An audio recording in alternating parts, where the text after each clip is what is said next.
What up, IB Nation? Whoop, whoop, right there on the shirt. IB Nation, what's going on? I'm Vince D'Addario. That's Brian Driscoll. We are back. It is 1 o'clock on a Thursday. And why are we doing a positional breakdown on a Thursday, Brian? Because we got a lot left to do, and camp starts in 2 weeks. And so, because I don't want to like point fingers, but somebody keeps having to like cancel show appearances. Yeah, So we got behind a little bit. Yes, we But did. we don't need to point fingers as to who that was. But you No, know what? We're we don't back have at to. it. We're ready to rock and roll. Yeah, right. And get going. And I will. Today's going to be a good one. You know, we like to help out IB Nation. We like to, be there for all of you. So my PSA for today is make sure you take out your contacts on a regular basis.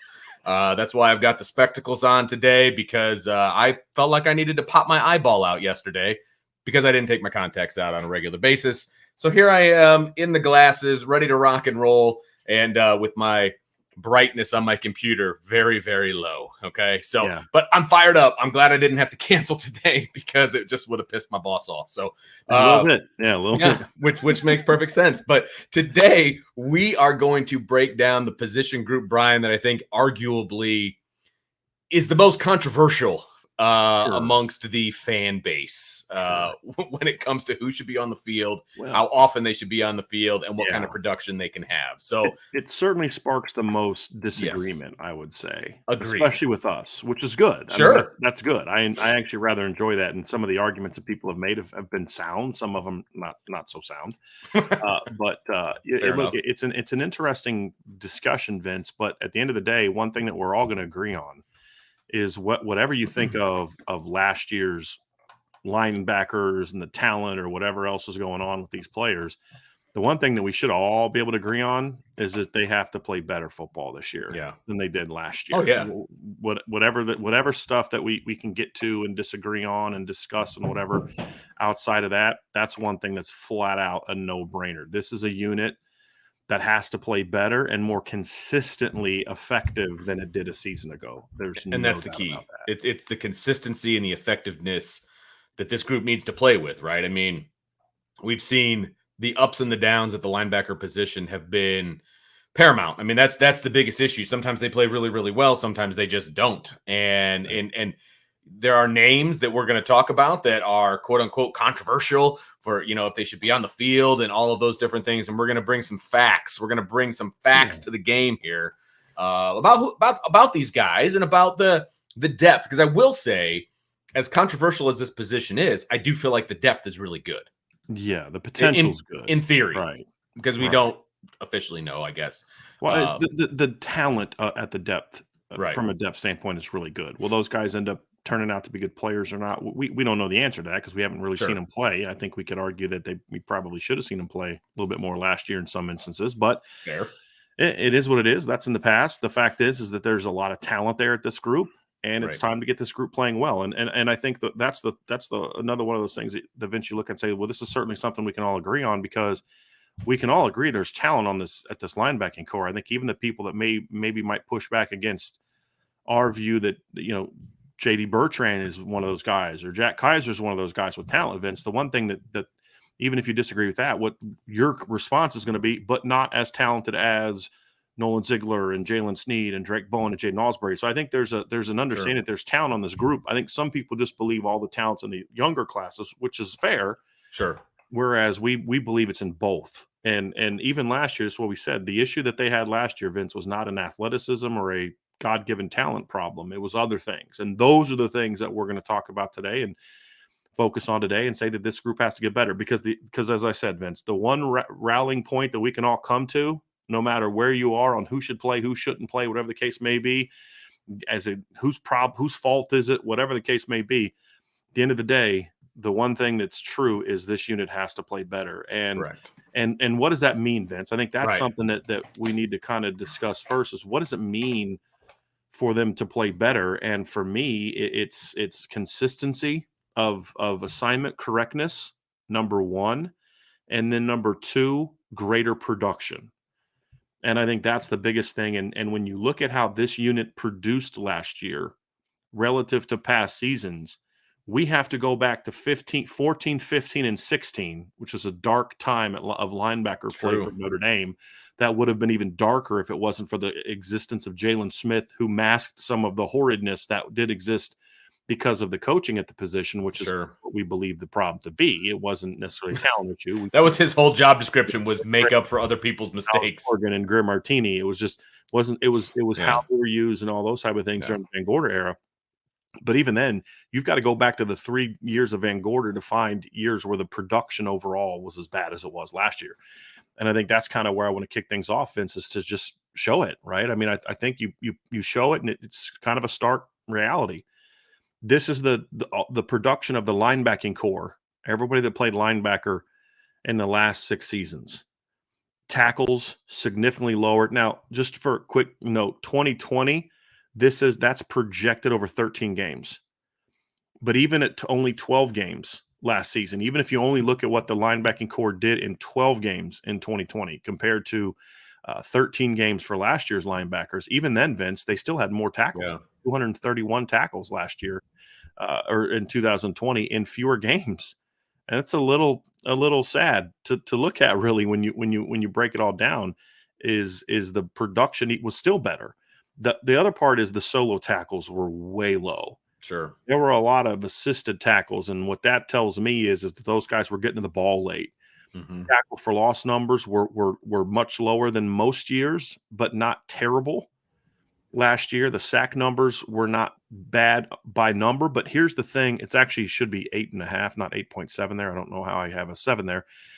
But the thing that's problematic, Vince, is when you compare it to like the Clark Lee years, the sack number should be much higher when you consider how much more frequently they blitz the linebacker. Right, trying to activate under the last 2 years compared to what they did under Clark Lee. Like, Clark Lee's defenses didn't blitz a whole lot with their linebackers. So your sack number should certainly be higher than what Clark Lee's defense was from a sack number standpoint, Vince, because of just how they're utilized. So when you get into all those different aspects of it, Vince, this level of production is unacceptable. I mean, and it's the thing is, like, there's other years where the production's been low, right? So 2018, they didn't have a ton of tackles for loss, right? Matched last year's number. But that's a great linebacking core, right? But look at the other areas where they were impactful. A lot of tackles, 51 more solo tackles, more sacks, despite not doing as much. That team played a ton of nickel that year too, if you remember correctly. A lot of 2 linebacker sets with Drew Tranquil and Tavon Coney.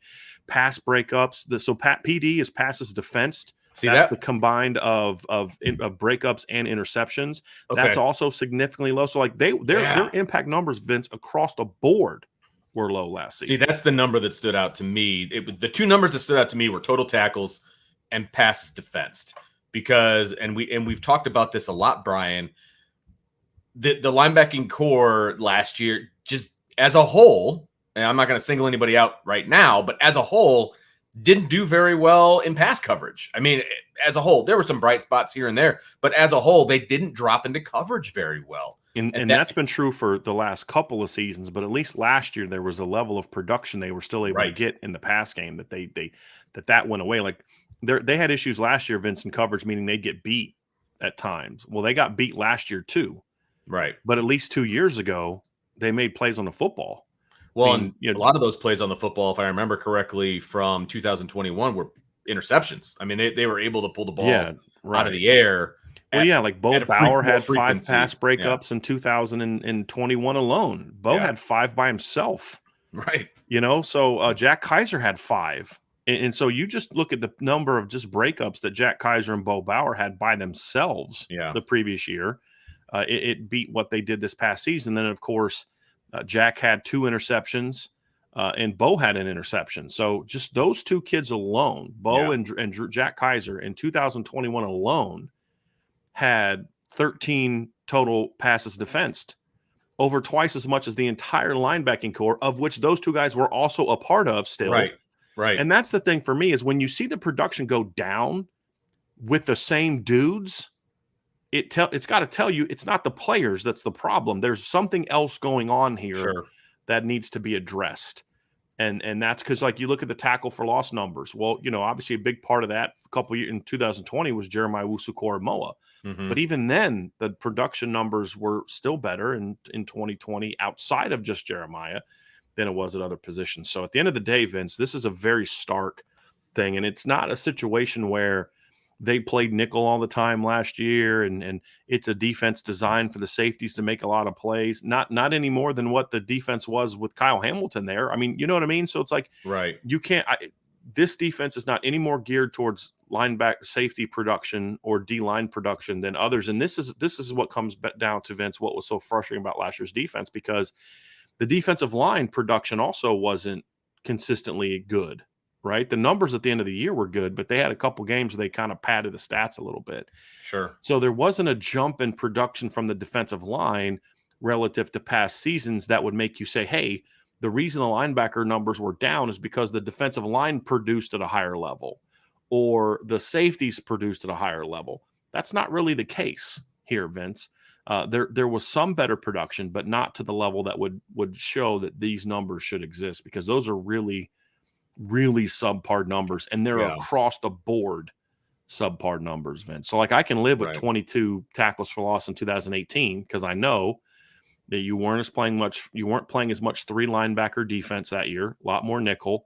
And the other thing is, I understand that the defense was not geared towards them having a lot of tackles for loss, but I look at the overall production, tons of solo tackles, tons of total tackles, pass breakups, all those type of things were there, and they played well in big games. And you can't say that for last year's linebacker core. So at the end of the day, Vince, this has to get better. Whether you think it's the veterans are capable of it or the younger players are capable of it, the first person that needs to do better this year is Al Golden. Correct. And I'm very curious to see how his defense adjusts. And then also, is there going to be an improvement from James Laurinaitis to Max Bulla? This is no shot at James Laurinaitis, but the fact of the matter is last year was his first year as a coach ever. Max Bulla has been now going into his fourth year as a coach, including spending the last 2 years at Alabama. So the hope has got to be that maybe the position coach will be a little bit better there too. And that will be Bulla's fault or responsibility, not fault, responsibility. Right. But then Coach Golden's got to find ways to say, hey, look, this is who we are. I've got to do a better job of making sure these kids are put in a position to be successful. And we're going to see if he can do it. So there's two pieces to the coaching part that I want to hit on, and I want to get your comments on it, Brian. So obviously, change in graduate assistant, and you mentioned it. James Laurinaitis goes to Ohio State. They bring in Max Bulla from Alabama, so now he's working with them. And let's be honest, he's the guy that's working with them day to day. So there's that part of it. The other part of it is the big picture outlook from the fact that this is going to be year 2 in the Al Golden defense. What does that change? How does that look? Does that affect the linebackers specifically, since that is his position group? Do you think being in year 2 and having a different GA, all of those things wrapped up, your thoughts on how that's going to change things maybe going into 23? At the end of the day, Max Bulla is making a lot less money than Al Golden. Absolutely correct. So Al Golden, at the end of the day, is the one that's going to be responsible for this. Now, at the end of the year, if the linebackers play a lot better, I'm going to give Max Bulla a lot of the credit for, because he does a lot of the individual practice stuff. But, but you're also going to have to give Al Golden a lot of the credit, because he's putting the defense together. He's going to be responsible for the install, for the film sessions with the linebackers and that kind of stuff, right? He's going to have a big role in that. But then also, is Al Golden going to be willing to allow the younger players to make an impact? Because even if we're right on some of the veteran players and they all step up and play to their potential, I still want to see a lot of the younger players for a million different reasons. Right. So those things are all going to be questions that have to get answered this season, Vince, and we're going to find out if they can be. Sure.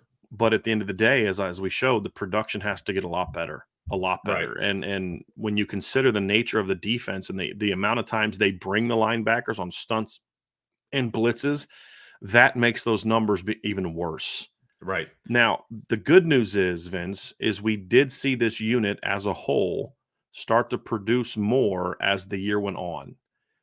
And so the second half of the season, for example, for me, was much better than the first half of the season was from a production standpoint. And that's true for all of the linebackers. I've mentioned this before. If you look at the disruptive numbers, in J.D. Bertrand last year finished with 8.5 tackles for loss. 6.5 of those were in the last 6 games that he played in. I still wonder what his numbers would have looked like at the end of the year if he would have played the Navy game. Like, that would have been very interesting to see. That was a huge hole to fill. Yes. Going into that game, because didn't he warm up and then they decided he couldn't go? Was that him? Yeah, I believe so. Yeah. Yeah. So like that, they had to change their the whole way that they were going to play defense against Navy because he was out. Right. I mean, that was a huge loss. From a production standpoint, I'm especially curious to see what that would have looked like. Sure. Oh yeah. Last year for Notre Dame, because that's a game, Vince, that the middle linebacker should be making plays. Absolutely. And, I mean, that's just kind of one of those games where it's expected to be the case. And so I want to see how that goes. I want to see if he's able to go out and make plays. I want to see if he's able to be effective in that role. You look at Jack Kaiser this past season. You look at Jack's numbers in the first, first 7 games of the year. Jack had 2.5 tackles for loss.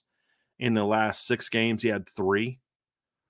You know, if you look at those numbers last year, but the fact that Jack Kaiser had 0 pass breakups last season when he had 5 the year before, and then 2 picks, again, talks about a usage problem. They were asking him to play a lot more man last year, it seemed, which is not how you should be using Jack Kaiser in that type of role. Sure. I don't think that's using his ability as effectively as it was as you should have.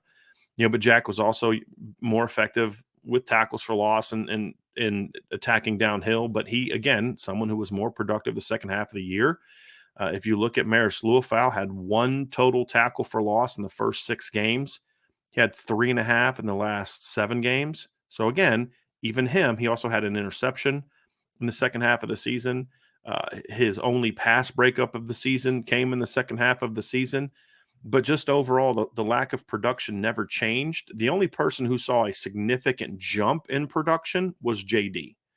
Like, Jack's last 7 games was like, you know, he went from like 2 to 3.5, right? Right. Yeah. What was that number? So tackles for loss, 2.5 to 3. Yeah, 2.5 to 3. Right. Right. And so that's not really a big jump, but it's still a better jump. And you look at the solo tackles, that's an area where you say, okay, that was a lot better. Jack had in the first, 3, 4, 5, 6, 7, 8 games, Jack had 14 solo tackles. In the last 5, he had 14 solo tackles. Yeah. Right. So those are all production numbers that you look at and say, for whatever reason, the production was better in the second half of the year. And keep in mind, during those stretches of improved production is when they played 2 of the 3 best opponents.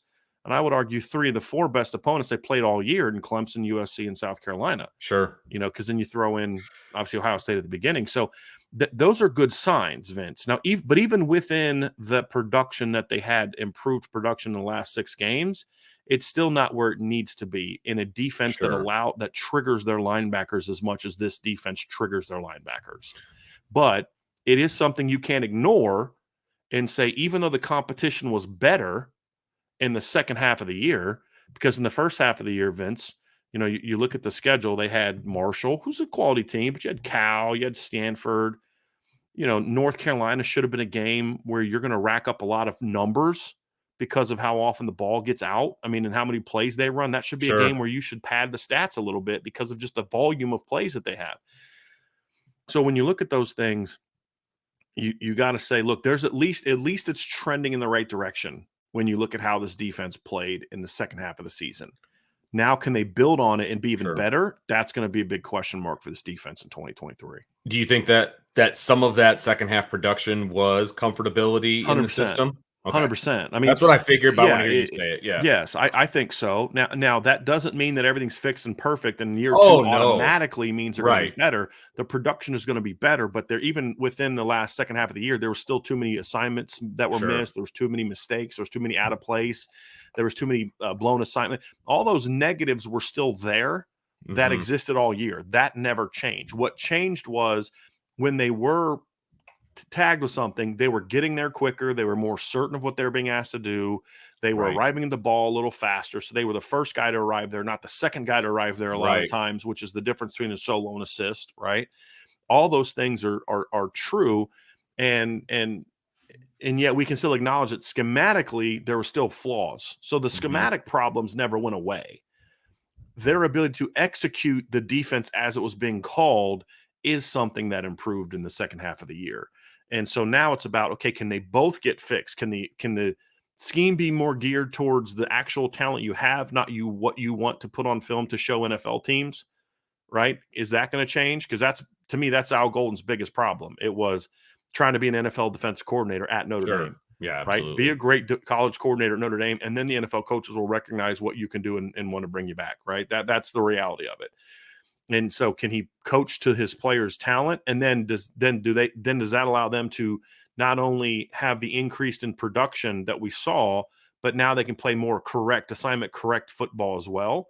That's going to be interesting. But one thing I do think we're going to see is I do believe that Al Golden realizes I have a pretty athletic group of players. And this is the one thing that I think fans they get a lot right. And there's a lot of things like, okay, even though we don't have the same conclusion, I see where you're coming from. Sure. I do recognize that J.D. Bertrand's lack of length is a thing that we can all acknowledge when he does get in trouble is an issue. We can agree on certain things. But what we definitely don't agree on with some people is this is an athletic group of linebackers. And it flat out is. Top to bottom. It is. And that's been true for years. I mean, people say, oh, Drew White's not athletic enough. I'm like, Drew White's a better athlete than Nakobe Dean was for Georgia's 2021 title team. I mean, every single statistic, every single athletic measurable, Drew White was better than Nakobe Dean. Doesn't make him a better football player. Right. It just means let's make sure we're talking about the right things and the issues that need to be addressed. Athleticism is not one of them. So Al Golden's finally recognizing that. And I think that's why, Vince, we saw a huge uptick in how often they were blitzed during the spring. Now, I think two reasons why they did that in the spring. Number one is I do think this is going to be a more aggressive defense because there's greater confidence in it's a recognition of what you have. Your veterans, your young players, both are freaking athletic. They can run. Yep. Okay. So use them. Here's the other truth about your linebackers, old and new. They're not big. So don't ask them to sit back and take on guards, in like you asked Manti to do. Okay. That's not who they are. And then number three, the reason why you're doing it is your timing in your stunts and pressures last year was really bad. They were either late on delayed blitzes or super telegraphed. And there just wasn't that cohesiveness, that cohesive timing. Yes, when you look at like Ohio State, how well they timed their late blitzes, their delayed blitzes and things, they were incredibly well timed against Notre Dame last year. Notre Dame didn't have that last season. Right. So the timing is big. So I think that was a big reason. I don't expect them to blitz as much as we saw in the spring.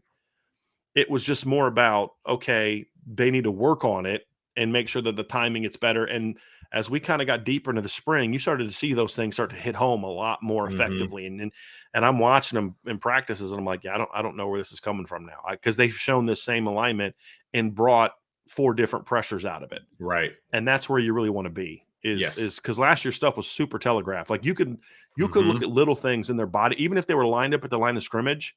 You could see in J.D. Bertrand's or Jack Kaiser's body language that they were about to drop or that they were about to come. There were just different things you could see. They'd start to kind of lean forward at the last second. Those are little triggers for me as a quarterback that I see that I'm like, okay, here we go.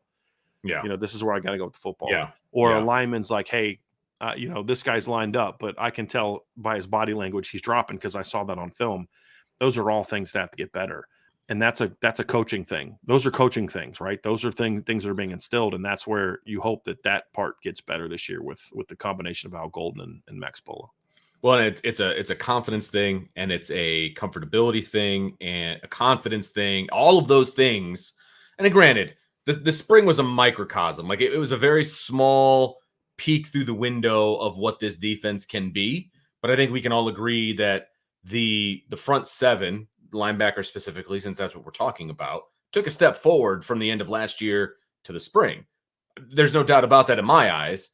And I agree with you. Everything was so telegraphed last year that we were calling stuff out in the press box about what was about to happen. And it was like, if we know, like if we can tell what's going to happen and we're 9 floors up then any competent quarterback or offensive coordinator or assistant offensive coach from the other team is also going to be able to pick up on some of those cues, right? Just from watching film and doing all of those things. So I think that is going to be very, very important. That is the very first thing that needs to happen to make this defense better and to make these linebackers better is that kind of recognition of what they did poorly last year from a schematic standpoint. I'm not even talking about the individual play. I'm talking about from a schematic standpoint. If you're the coaching staff, if you're Al Golden, if you're Max Bullough, you got to be watching the film last year and be like, okay, we can't look like this.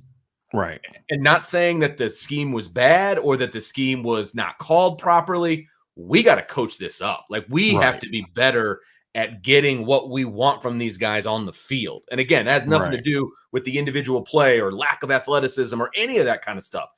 You don't have to be an athlete to time your blitz correctly. You don't have to be an athlete to, come on hit the B gap instead of the A gap, right? Exactly. I mean, to hit the right gap. You're right. That has nothing to do with athleticism. Now, can an athlete do it better? Sure. Right. The effectiveness might be better with a better athlete, but we're talking about just doing the job as you're assigned to do it. And that has nothing to do with athleticism. To do it. Yes. Right. Absolutely correct. So those are the things that we are seeing being improved. Again, small window, need to see more, but I like where things are headed, with our small window that we were able to see. And we're really not going to get the answer until there's games being played. Sure. Obviously, I mean that's obvious, and I don't even know. I mean, first sign that we'll really have an idea if they've taken a step to me is NC State. NC State, yeah, absolutely agree. Because Navy's just an enigma when it comes to the defensive side of the ball for their opponent. I mean, because it's not going to look like what the rest of the season is going to look like. And Tennessee State is Tennessee State, so you could just line up and play your base and probably be fine, right? So. You're right. On the road, NC State, that's where we're going to see where this defense is from a schematic standpoint. So let's talk about some individuals. Let's start with the veterans, right? We'll start with J.D. Bertrand, Jack Kaiser, Maris Liufau.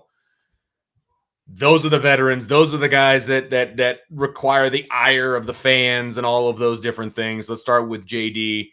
Obviously, his production, you can't argue with his production, right? You and I were talking pregame for this, right? About when he would do something wrong, it would be just magnified. Yeah. I mean, just absolutely magnified to fit the narrative of what some people want to say about him, right? Yeah. But when he's good, he's good. I mean, he knows this defense. He knows where he's supposed to be, all of those different things. So the floor is yours, J.D. Bertrand. Where are we at? Well, JD's got to be more consistent, right? Yeah. That's the one thing. He's got to be more consistent. And even within the games where I thought JD played well, there'd still be a couple mistakes where like, dude, you're a second-year starter now. You can't make that mistake, right? That's something he's got to clean up. But he was even more effective or more consistent in the second half of the year, still room for improvement. But I've pointed this out, Vince. If you take just the last 6 games that J.D. Bertrand played, and keeping in mind that during that stretch is when Notre Dame played 3 of their 4 best opponents and 3 very quality offenses to varying degrees, right? His production was significantly better than it was in the first 6 games of the season from a tackle standpoint, from a solo tackle standpoint. I mean, guys, after the first 5 games of the year, JD only had 4 solo tackles, right? And 19 assisted tackles. That's a terrible statistic for a middle linebacker. Super low. Now, part of the reason the numbers were overall low is because he got booted from like 2 games, right? Didn't he get kicked out of, was it Cal and then North Carolina or something like that? I forget what it was. Right. But that kind of disparity is just not okay. I mean, again, I'm gonna give it to you again.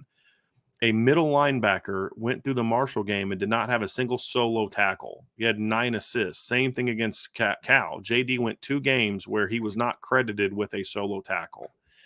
In the first 4 games of the year, I'm going to say it again because it's a really crazy number. First 4 games, 2 solo tackles, 16 assisted tackles. The first 5 games of the year combined, 4 solo tackles, and he had, 19 assisted tackles. That's what he did in the first 5 games of the year. But if you look at the last 7 games that he played in, that means he had 41 solo tackles and he only had 18 assisted tackles, so 37 on the year minus 19, so 18. So he was 4-19 the first 5 games, and then 41-18 the last 7 games. That's a clear jump in production, right? And if you look at his disruptive numbers, right? So after the first 6 games, JD had 2 tackles for loss after the first 6 games. After in the last 6 games that he played in, he had 6.5 tackles for loss. So I've pointed this out, Vince, is if you look at his numbers, all 3 of his pass breakups came in the final 6-game stretch of the season for him last year. So you've got to be able to look at that and say, okay, that was a clear jump in production for JD, including playing extremely well against Clemson. 12 tackles, 9 solo. So JD was an impact player in that game, 2 tackles for loss. He was an impact player for no doubt for Notre Dame. If you take his production from the final 6 games and extend that over the course of a full 13-game season, JD Bertrand has 100 tackles. Let me see what the I didn't do this one yet. Let me see what the solo number would be. The solo number would be 89. Okay, and I'm gonna give you some context for what that means here in a second. 89 solo tackles. He'd have 100 on the season. He'd have 14 tackles for loss, 7 pass breakups, and 3 sacks. Those are borderline All-American numbers. I'm going to say those are pretty darn good numbers. Am I saying that he played like an All-American? No, I'm not. There's still times where there was too many mistakes for me to say his level of play was All-American caliber. But what I'm saying, Jeremiah Owusu-Koramoah won the Biletnikoff Award. He had 62 tackles, 11 tackles for loss, 1.5 sacks, 3 pass breakups, and 1 interception. His production outshined that of Jeremiah Owusu-Koramoah. It also outshined what Jeremiah would have done what Jeremiah did in 2019 in most areas. Jeremiah had 80 tackles in 2019, 13.5 tackles for loss, 5.5 sacks, 4 breakups, no interception. So again, his production at everywhere except sacks would have been greater than Jeremiah was in either one of his 2 years as a starter. His solo tackle numbers at that rate would have been nuts, Vince. And just you want some context. So like I said, you take his number of solo tackles in the final 6 games. He had 41 solo tackles. The year that Jeremiah Owusu won the Biletnikoff or won the Butkus Award, he had 42 solo tackles for the entire season. Drew had 41 in the last 6 games. Let's look at some other years. 2018, Tavon Coney had a great player. Drew Tranquil. They both had 63 solo tackles. Again, Drew's number, if projected over the course of a 13-game season, would have been 89. Let's look at Jalen Smith and his great year where he won the Butkus Award. 69 total solo tackles to 89. Manti Te'o, 55 solo tackles in his Heisman runner-up season. So now, does this mean that JD? What am I trying to say? I'm trying to emphasize to you, because you can't say, well, if he'd have done this over the entire year. Right. The point of bringing this up is simply to show the level of, because if I just say he had 6.5 tackles for loss in 6 games, last 6 games, does that really register?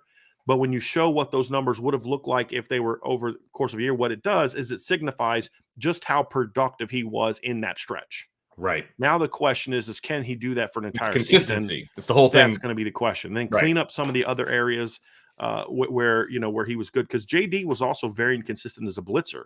At times he would be very good. Like he comes in the North Carolina game, he misses the whole first half because he's not suspended. I don't know the proper way to say sitting out because of the stupid targeting. He was right? suspended for a game. I mean, that's the targeting thing, half of that half. So then you come out and he goes into one of the first drives of the second half. He does a great blitz from depth and he drills Drake May, just drills him. And I think somebody else stripped the ball out from him. But the problem is there were too few times where that was the case. Sure. Right. It's becoming better timing, making better initial steps to the football. At times what's funny is JD would at times get himself out of position with his initial footwork, but he was so quick that he could then get back in position and still make a play. So he's got to clean up those initial steps not being where it needs to be. He needs to clean up, and he's got to tackle better. That's the other thing for JD. He's got to definitely tackle better. He was much improved last season compared to where he was the year before. But there's still room for improvement, especially as a Mike. A Mike needs to be a steady tackler. And like I said, JD definitely got better last season from a missed tackle standpoint. He had 10 missed tackles last season. If you look at the year before, he had 19. And that was, but see, here's the thing. And he had 19 the year before. He said, well, he cut it in half. We played 173 fewer snaps last season. So it's still not a great rate. High. Yeah. Yes, he's still, according to Pro Football Focus, still an 11% missed tackle rate. That's still too high. Yeah. And that still needs to get brought down quite a bit. But at least it gives you an idea of, okay, there was an improvement. His missed tackle rate the year before was like 19, something like that. It was like 16 or 17, excuse me, is where it was the year before. You look at so that's an area where he's just going to have to get better, in my opinion, and I think he's capable of it. It's just he's got to do it. But the production was clearly there, sure, for JD the last couple of years. Now, I'm going to pull some up because I'm actually curious what this number was. Yeah, so like Tavon Coney in his last 2 years in his last year at Notre Dame had 6 missed tackles on 921 snaps. Right. So was that about 4%, 3%? Yeah, 4.6%. Yeah. Yes. Yeah. That's certainly an area where he's going to have to, that's the kind of the area you'd like to be. You really want him to be. And as a Mike linebacker, if he can clean that stuff up. Right. Like for JD, it's just about clean stuff up for him. Now with Al Golden, it's about, okay, make sure that the calls are such that your guys can at the snap fly downhill. Sure. But I really feel like a bigger part of the problem is more so how they use the front. Use the front to be more aggressive, which then allows the linebackers to have a little bit more clean run through lanes to get through. Where linebackers, because like what would happen is the linebackers would just run into blockers because the D line would kind of two gap, or hold their ground. So I'm on my guard, I'm stepping in, but because you're trying to two gap, I never have to turn my shoulders, right? So when you're coming here, I can easily step to you and take you. When I get in trouble as a lineman is when I've got to turn here because you're trying to penetrate between us and you've beat the center or the guard off the ball. And I'm either the guard helping the center or the tackle helping the guard. And I've got to turn down because I've got to overcorrect you getting beat. And then I got to block this linebacker coming out. Right. So when I turn, he's past me. Exactly. Right. And so that's where the two things need to be kind of tied together a little bit better. And I think if Coach Golden's willing to be a little bit more aggressive with his front, which is something that I think Al Washington would like to do, then you're going to see not only the defensive line improve its production, but where it may have the biggest impact, Vince, is more so the linebackers having a big jump in production. So, and that's where, real quick, Vince, my dad just texted me. He's very impressed. He said Vince is playing hurt. He's very impressed with your stepping up, man. So it's rule number 76: no excuses. Play like a champion. That's right. That's right. And he's like over-exaggerating. He's like closing his eye.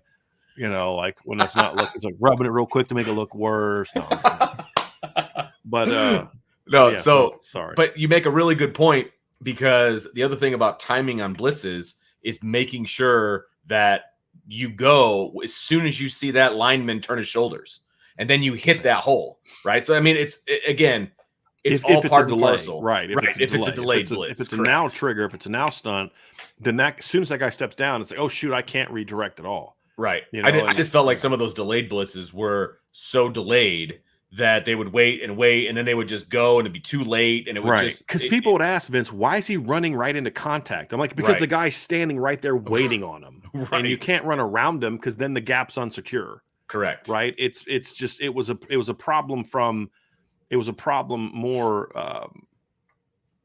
from a standpoint of the call, the timing, the design than it was what's the linebacker doing. Now they have to do a better job of block destruction as a unit. That's one of the big things that this group has to get a lot better at, Vince, is using their hands to be better with block production. No doubt. So let's move on to Kaiser and Jack, and he's basically, I mean, has he played all three linebacker positions at some point in his Notre Dame career? Well, you could say Mike, but that was more in like nickel situations. I don't know that he's ever really been like a Mike on first down. Fair enough. Fair enough. But he kind of, well, you know what, Vince? I mean, actually, let me think about it, because let me look up last year's North Carolina game, because again, the problem is they lined up in a nickel to start the game. Okay. Because of North Carolina is one of those spread teams. So like they were never really in a base defense. But I'm pretty sure Jack was playing Mike in that nickel defense. Yeah, he was. Because JD was out. Right. Yeah.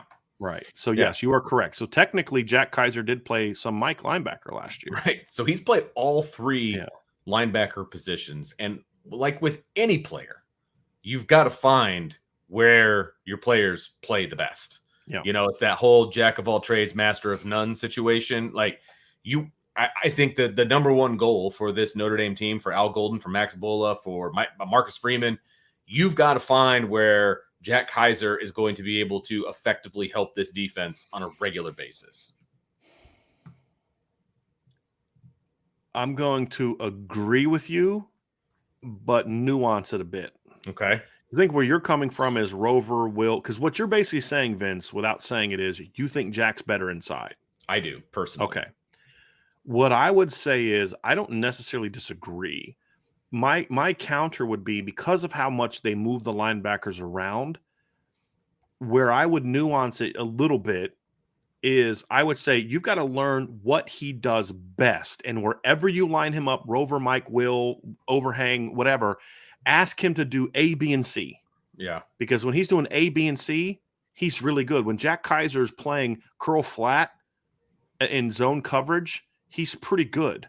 When Jack Kaiser has to chase a slot across the field in man coverage, it's going to get beat. Like, I can't believe Jack Kaiser got beat on that pivot route by Josh Downs. Name me a linebacker in college football that's not going to get beaten a one-on-one in the goal line on a pivot route by Josh Downs. Seriously. Right? Like, why are you asking him to be in that situation? Yeah, that's bad coaching. Yeah. Correct. Yeah. So those are the different aspects you look at and say, okay, is that really on Jack? And here's the thing. You've got 3 years of film now on Jack Kaiser to show you he's not great at chasing across the field on deep overs against bigger tight ends and slot receivers because he's just short. He's not real tall and he's got short arms, right? But he can run. And so when has he been effective? Playing zones, jumping under hook curls, taking away inside slants as an overhang, as a slant defender. And then he can kind of work out underneath flat concepts, things like that. Blitzing, playing downhill, being used as a run stunter. Those are areas where Jack is better. I think there are things you can do with him as a rover, Vince, that allow you to still utilize that when you want to play in your base defense. But I also agree that there's some teams that Notre Dame is going to play this year that I'd like to see Jack Kaiser play inside. Ohio State's not one of them. Right. Because if Ohio State sees Jack Kaiser lined up at will linebacker and J.D. Bertrand's now your biggest linebacker, like by 5, 7, 8 pounds, I'm running at you. I don't know if that's necessarily where they want to be. Sure. In that type of situation all the time. Against certain personnel looks, cool. But here's the thing. If you're going to put him in that situation, then what do? Don't let him get blocked by a guard because you're shooting him. You're flying him downhill, or you're dropping him in coverage and you're bringing a safety down or something along those lines. So it just comes down to, with Jack Kaiser, you got to let him attack. That's really what it boils down to. You got to let him attack. Yeah. And you can't allow him to be in space where you're asking him to do what a longer, you'd ideally like a longer guy to do. Because like when Mike Elko was coaching Rovers, when you go look at what he looked at a Rover, he wanted like 6'3", 6'4". His Rovers at Wake Forest, Thomas Brown, was like 6'4", super long arms, rangy, because you have a lot of ground to cover. And Jack is fast enough to play Rover. But in certain looks, he's pretty good. Again, getting up underneath curl routes. I mean, Graham Mertz saw Jack Kaiser. He just thought to himself, there's no way he can get out there on this throw. Right. And yes, he can. And that's why he picked you off and took it back to the house, because he's very fast. But he's just not very long.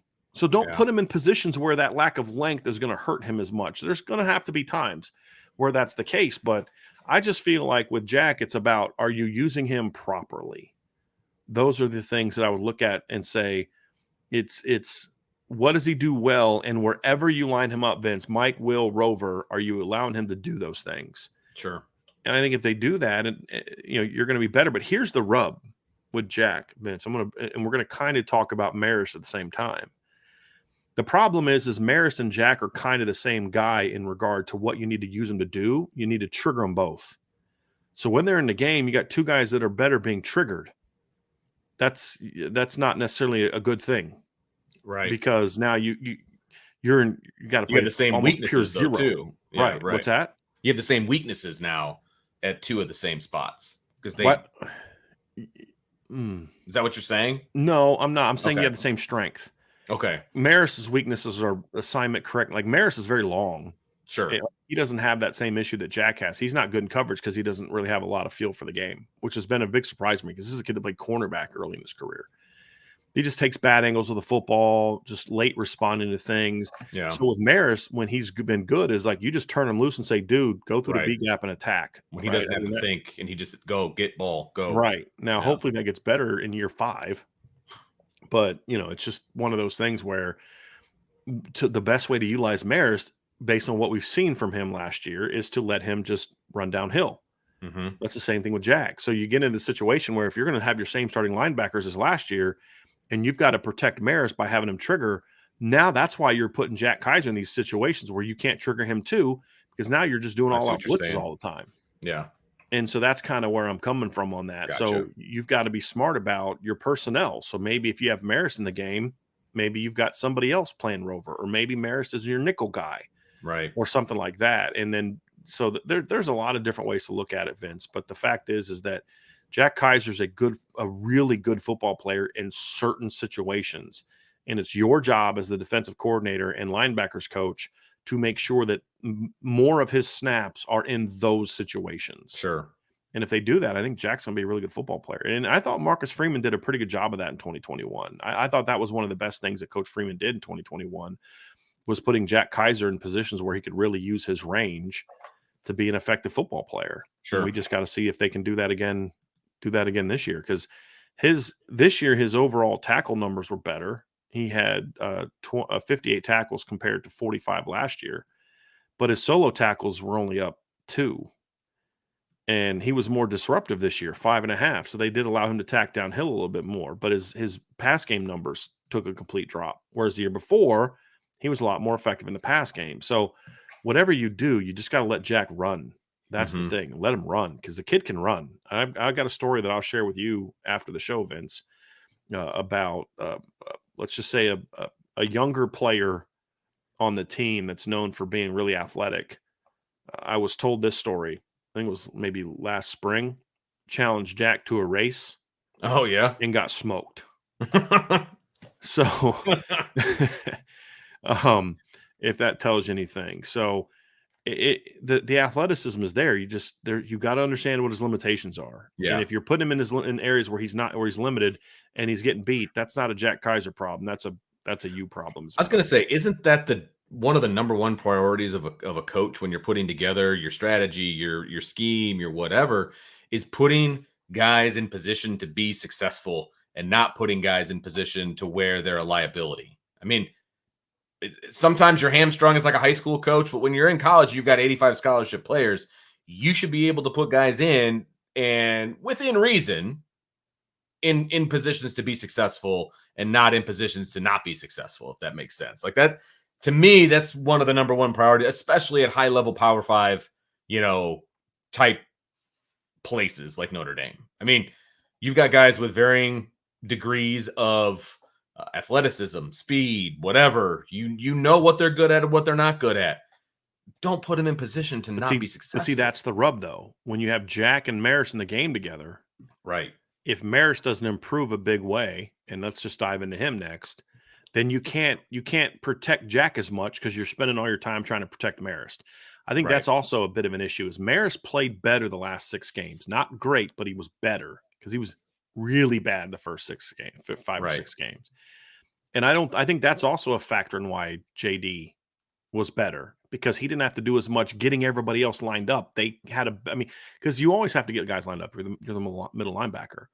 But it's different between when you're making the call and you know that the guys around you know where to go once you've made that call. When you've got to make the call, then look to make sure that dude gets lined up correctly, make sure that guy's lined up correctly, make sure that guy's lined up correctly, because you're not confident they're going to. Right. When you have to protect that, then you're not going to be as ready to go as you are. Sure. And I think that's a factor of it. That's a factor in it as well. But at the end of the day, Maris Luafau is the really interesting conversation here, Vince. Absolutely. And we don't need to spend a lot of time on. We spent all last offseason explaining to people what kind of athleticism and talent that Maris brings to the table. He didn't show it. Now, the question that I have is, Is that a byproduct of him missing the entire year with an injury the year before? So he lost that rep time? Is he just not instinctive? Does he just not have a feel for the game? I don't know the answer to that. All that I know is if Maris Liufau is not a far more improved player from an assignment correctness standpoint and a basics of the game standpoint, like when you're going to tackle a guy, I've never seen a linebacker get 2 lame face mask penalties on otherwise good tackles because he just was so like, why are you trying to tackle him that way? Right. It happened against Navy and it happened against South Carolina.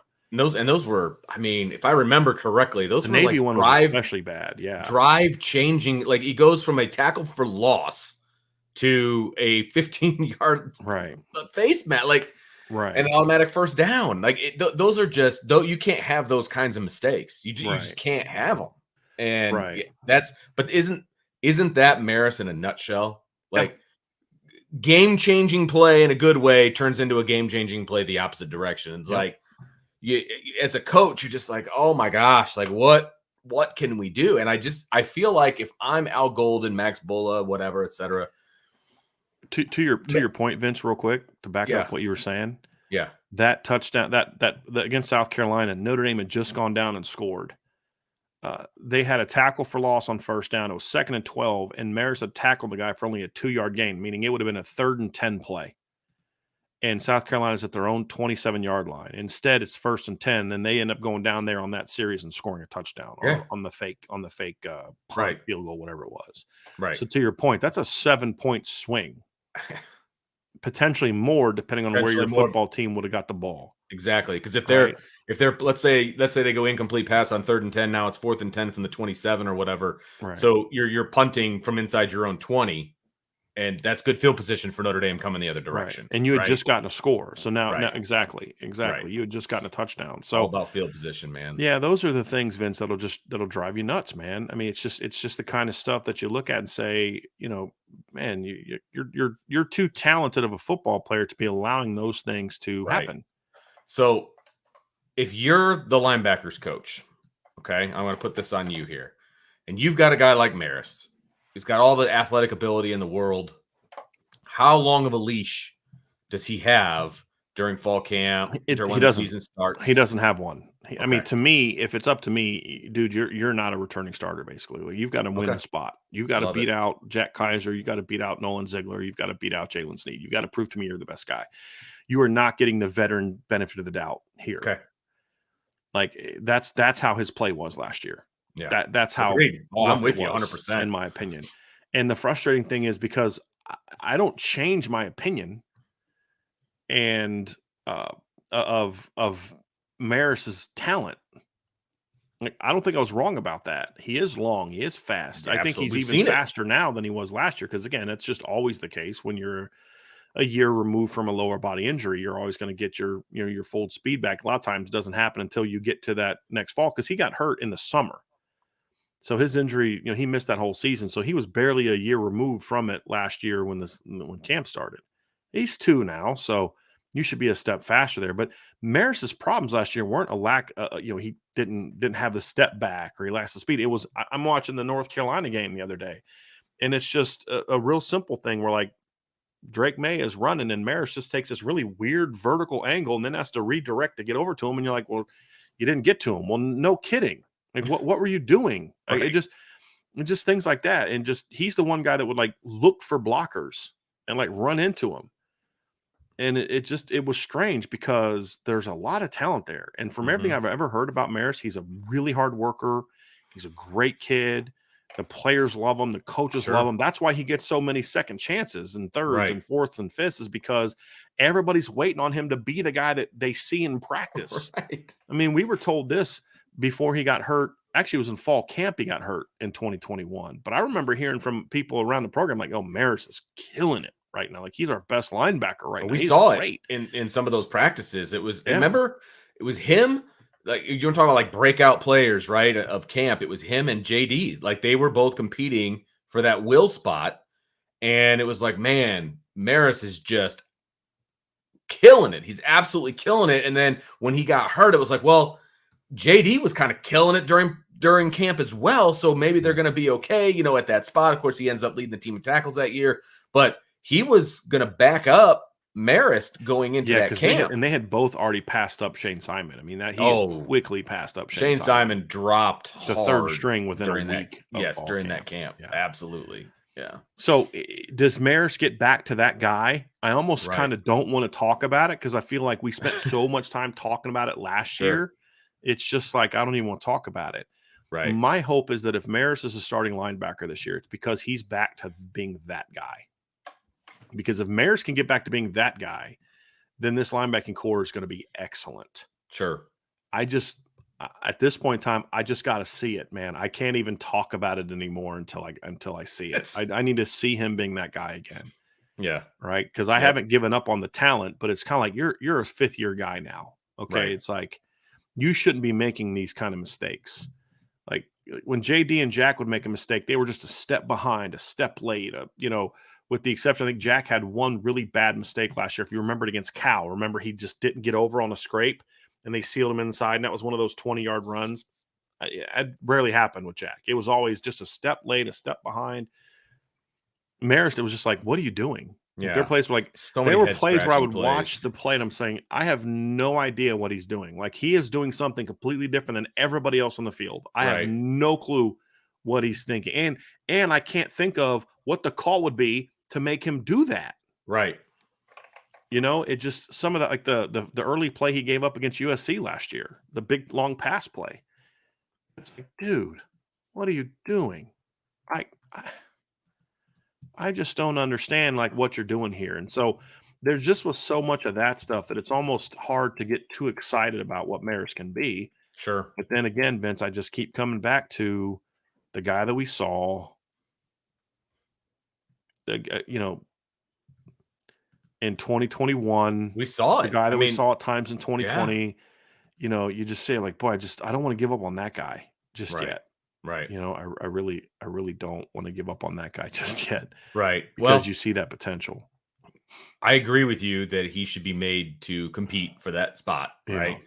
And he's going to have some competition. Right. So let's talk about some of those younger guys that we believe, you believe, I believe, and I think hopefully the coaching staff also believes that are going to be getting an opportunity to get on the field and compete for, if not a starting position, a position where they're on the field more often than they've been in the past, I guess is the way that I'll put it. And I know that Jalen Snead's going to get a lot of the conversation, and we'll talk about him in a minute. But the guy to me that could have the biggest impact when we talk about the inside linebacker position is Nolan Ziegler. Yeah. And he's a guy that I was very impressed by. I mean, he was 4-star grade coming out of high school for us, 4.5-star upside, very athletic player, was a 1,000-yard receiver as a senior in high school. His team played against Drake Bowen's team, and when Drake was a junior and Nolan was a senior, and there was zero doubt who the best player on the field was that day. By a mile, it was Nolan Ziegler. Yeah. And last year, just didn't get a chance to see him. I have my feelings about that. We'll need to rehash that again. But now he gets a chance to do it, right? And he's going to be a starter on a bunch of special teams. I'm confident of that. But now it's about, okay, are you because here's what happens with a lot of veteran coaches that have the complex schemes. They look for everything in the world to pick apart of a younger player. Well, he doesn't do this. His weight's not here. Coach, he's bigger than 2 of your starting linebackers. Yeah, but this, he makes this mistake. Well, so does your starter.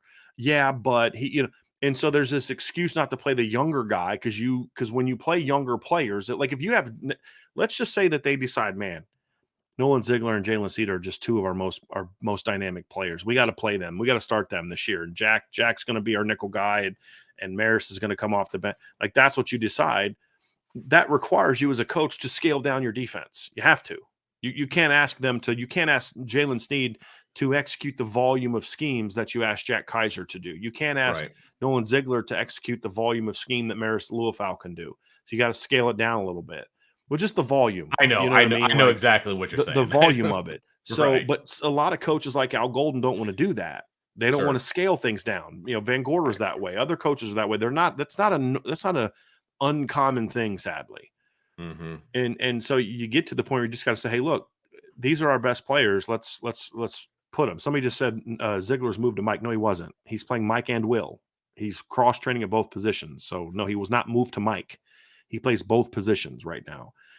So that's just where you got to be, is you got to give him a chance to compete for playing time. You got to give him a chance to compete for that rotation. And then if Maris does win the starting job, you still find ways to get him on the field, because what he can be is he can be sort of that guy that plays both Mike and Will as your rotation guy. Yep. And then you also can you have situations where maybe you put Jack at Will and Nolan at Mike, and you allow JD to be off the field in sort of the rotation thing. And then maybe the next series you bump Nolan back out to Will, JD's at Mike, and you cross him that way. But if you're going to do something like that, then you have to make sure that when he's in the game, that you have a more defined call sheet of what you're going to ask him to do. Because when we saw him last year in practices, Vince, and some other things that I've seen and some people I've talked to, that kid makes a ton of plays, a ton of plays. He's been doing it since his freshman year. Right. You know, I mean, the beginning of his freshman year, right? It wasn't just this spring.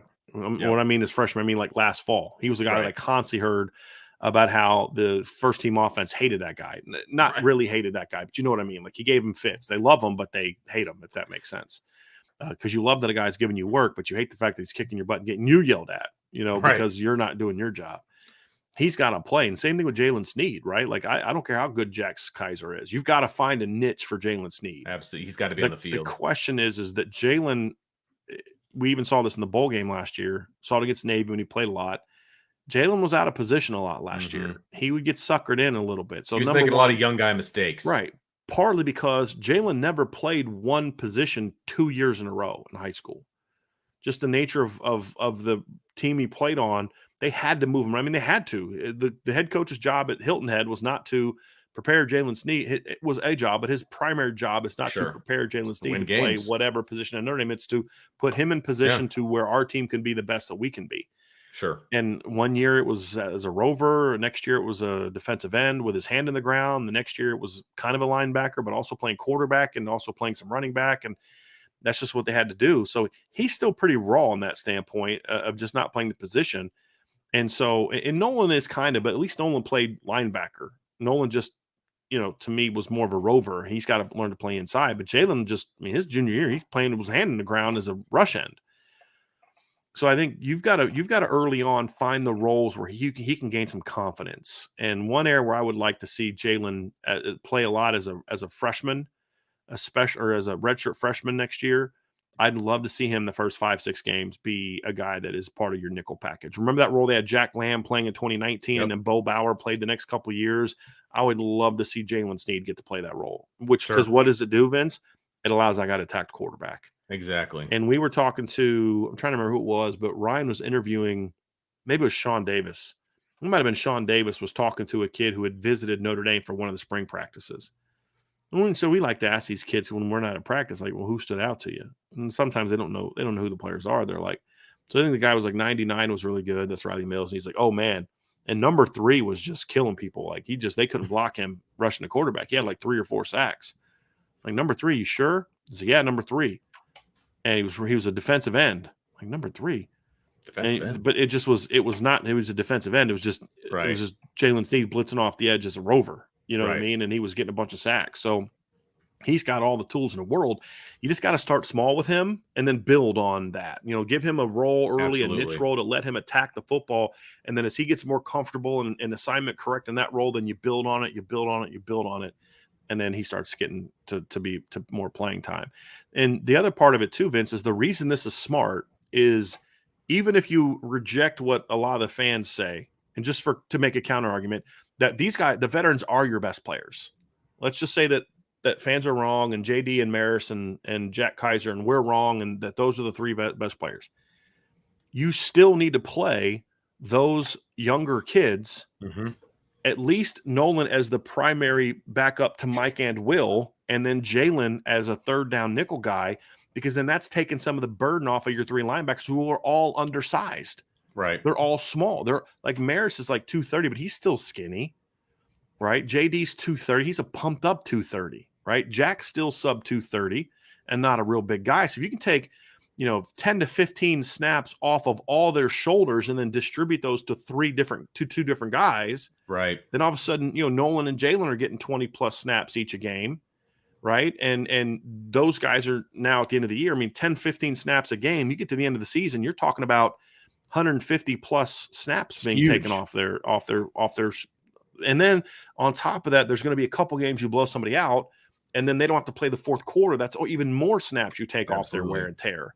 So I think there's a lot of different reasons for it, to be honest with you, Vince, that it makes sense to do that. Plus, you're in position to where when you have new starting linebackers in 2024, that they're not kids that have never played real meaningful snaps. So there's a host of reasons why the younger kids could play, even if Notre Dame comes out to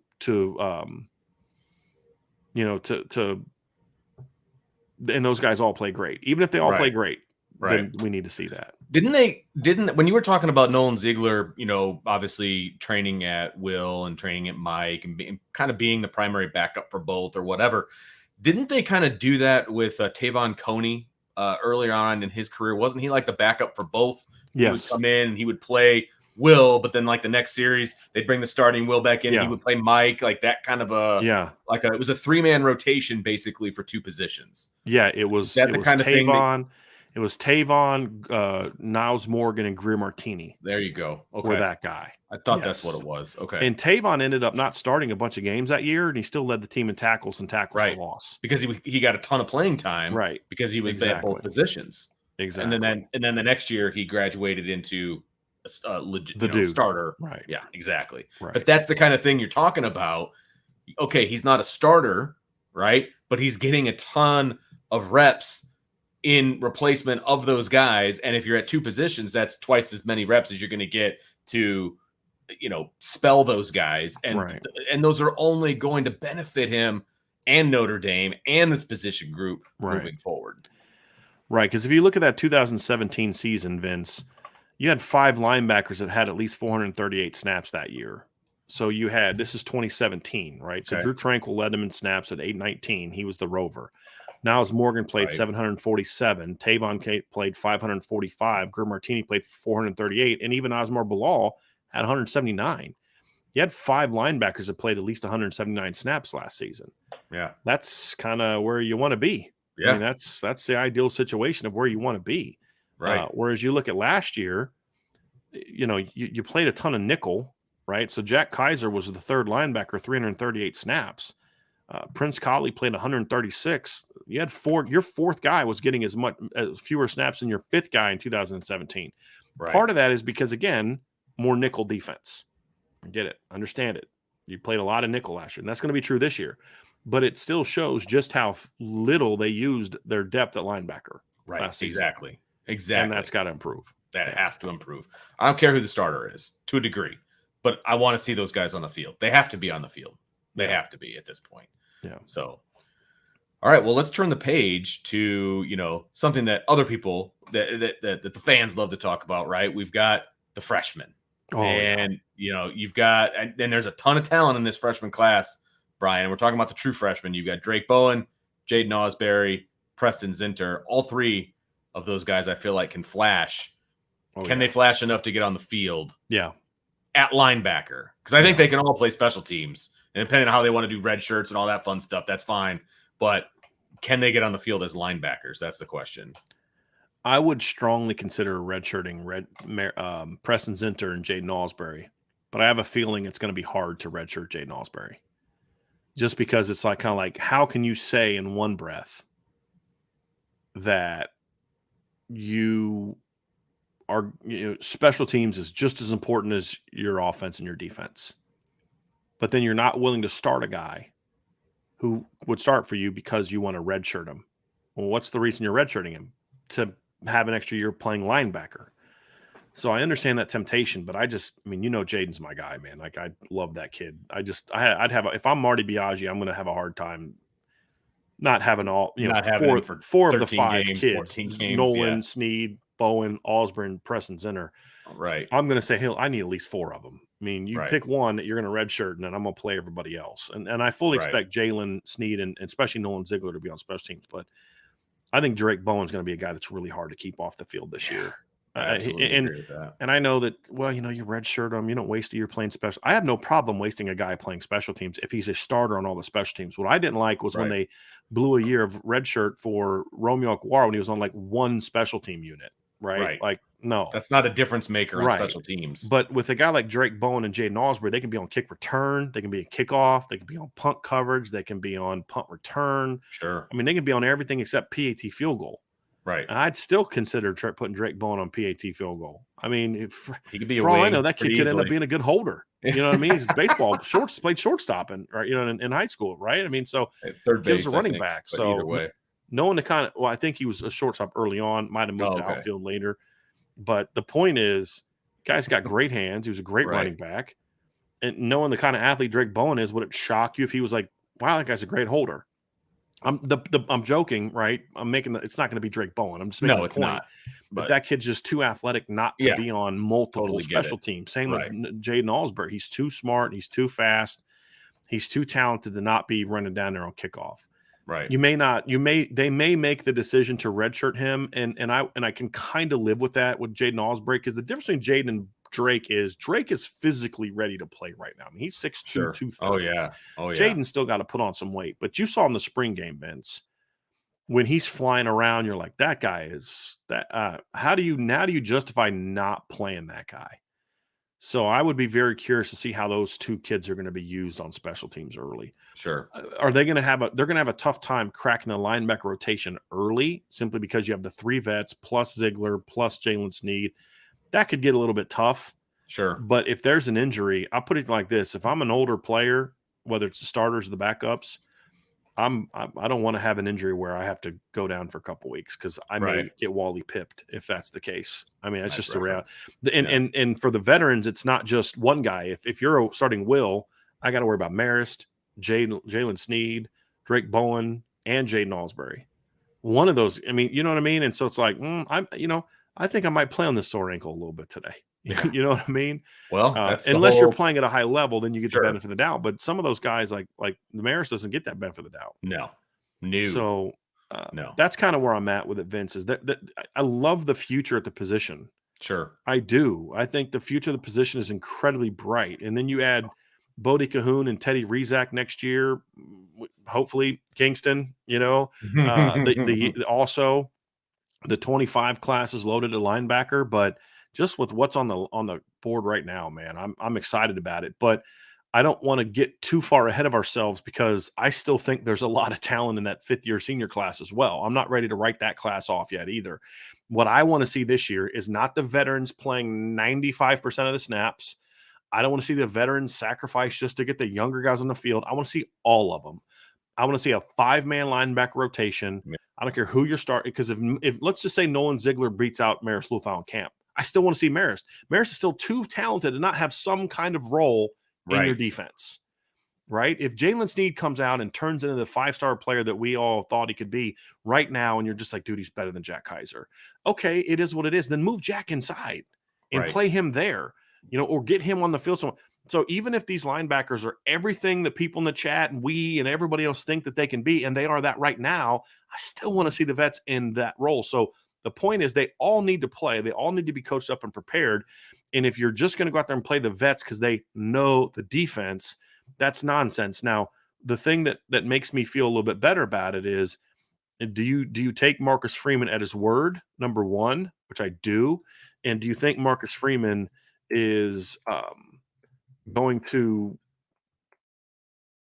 kind of, I don't say put his foot down. I don't know if that's necessarily the way that I want to go with it. Have a little more say on who's playing and things like that. Is that what you're referring to? Yeah, because here's a quote from Coach Freeman in the interview that he and I did together. Now, what was interesting about this is something he brought up to me.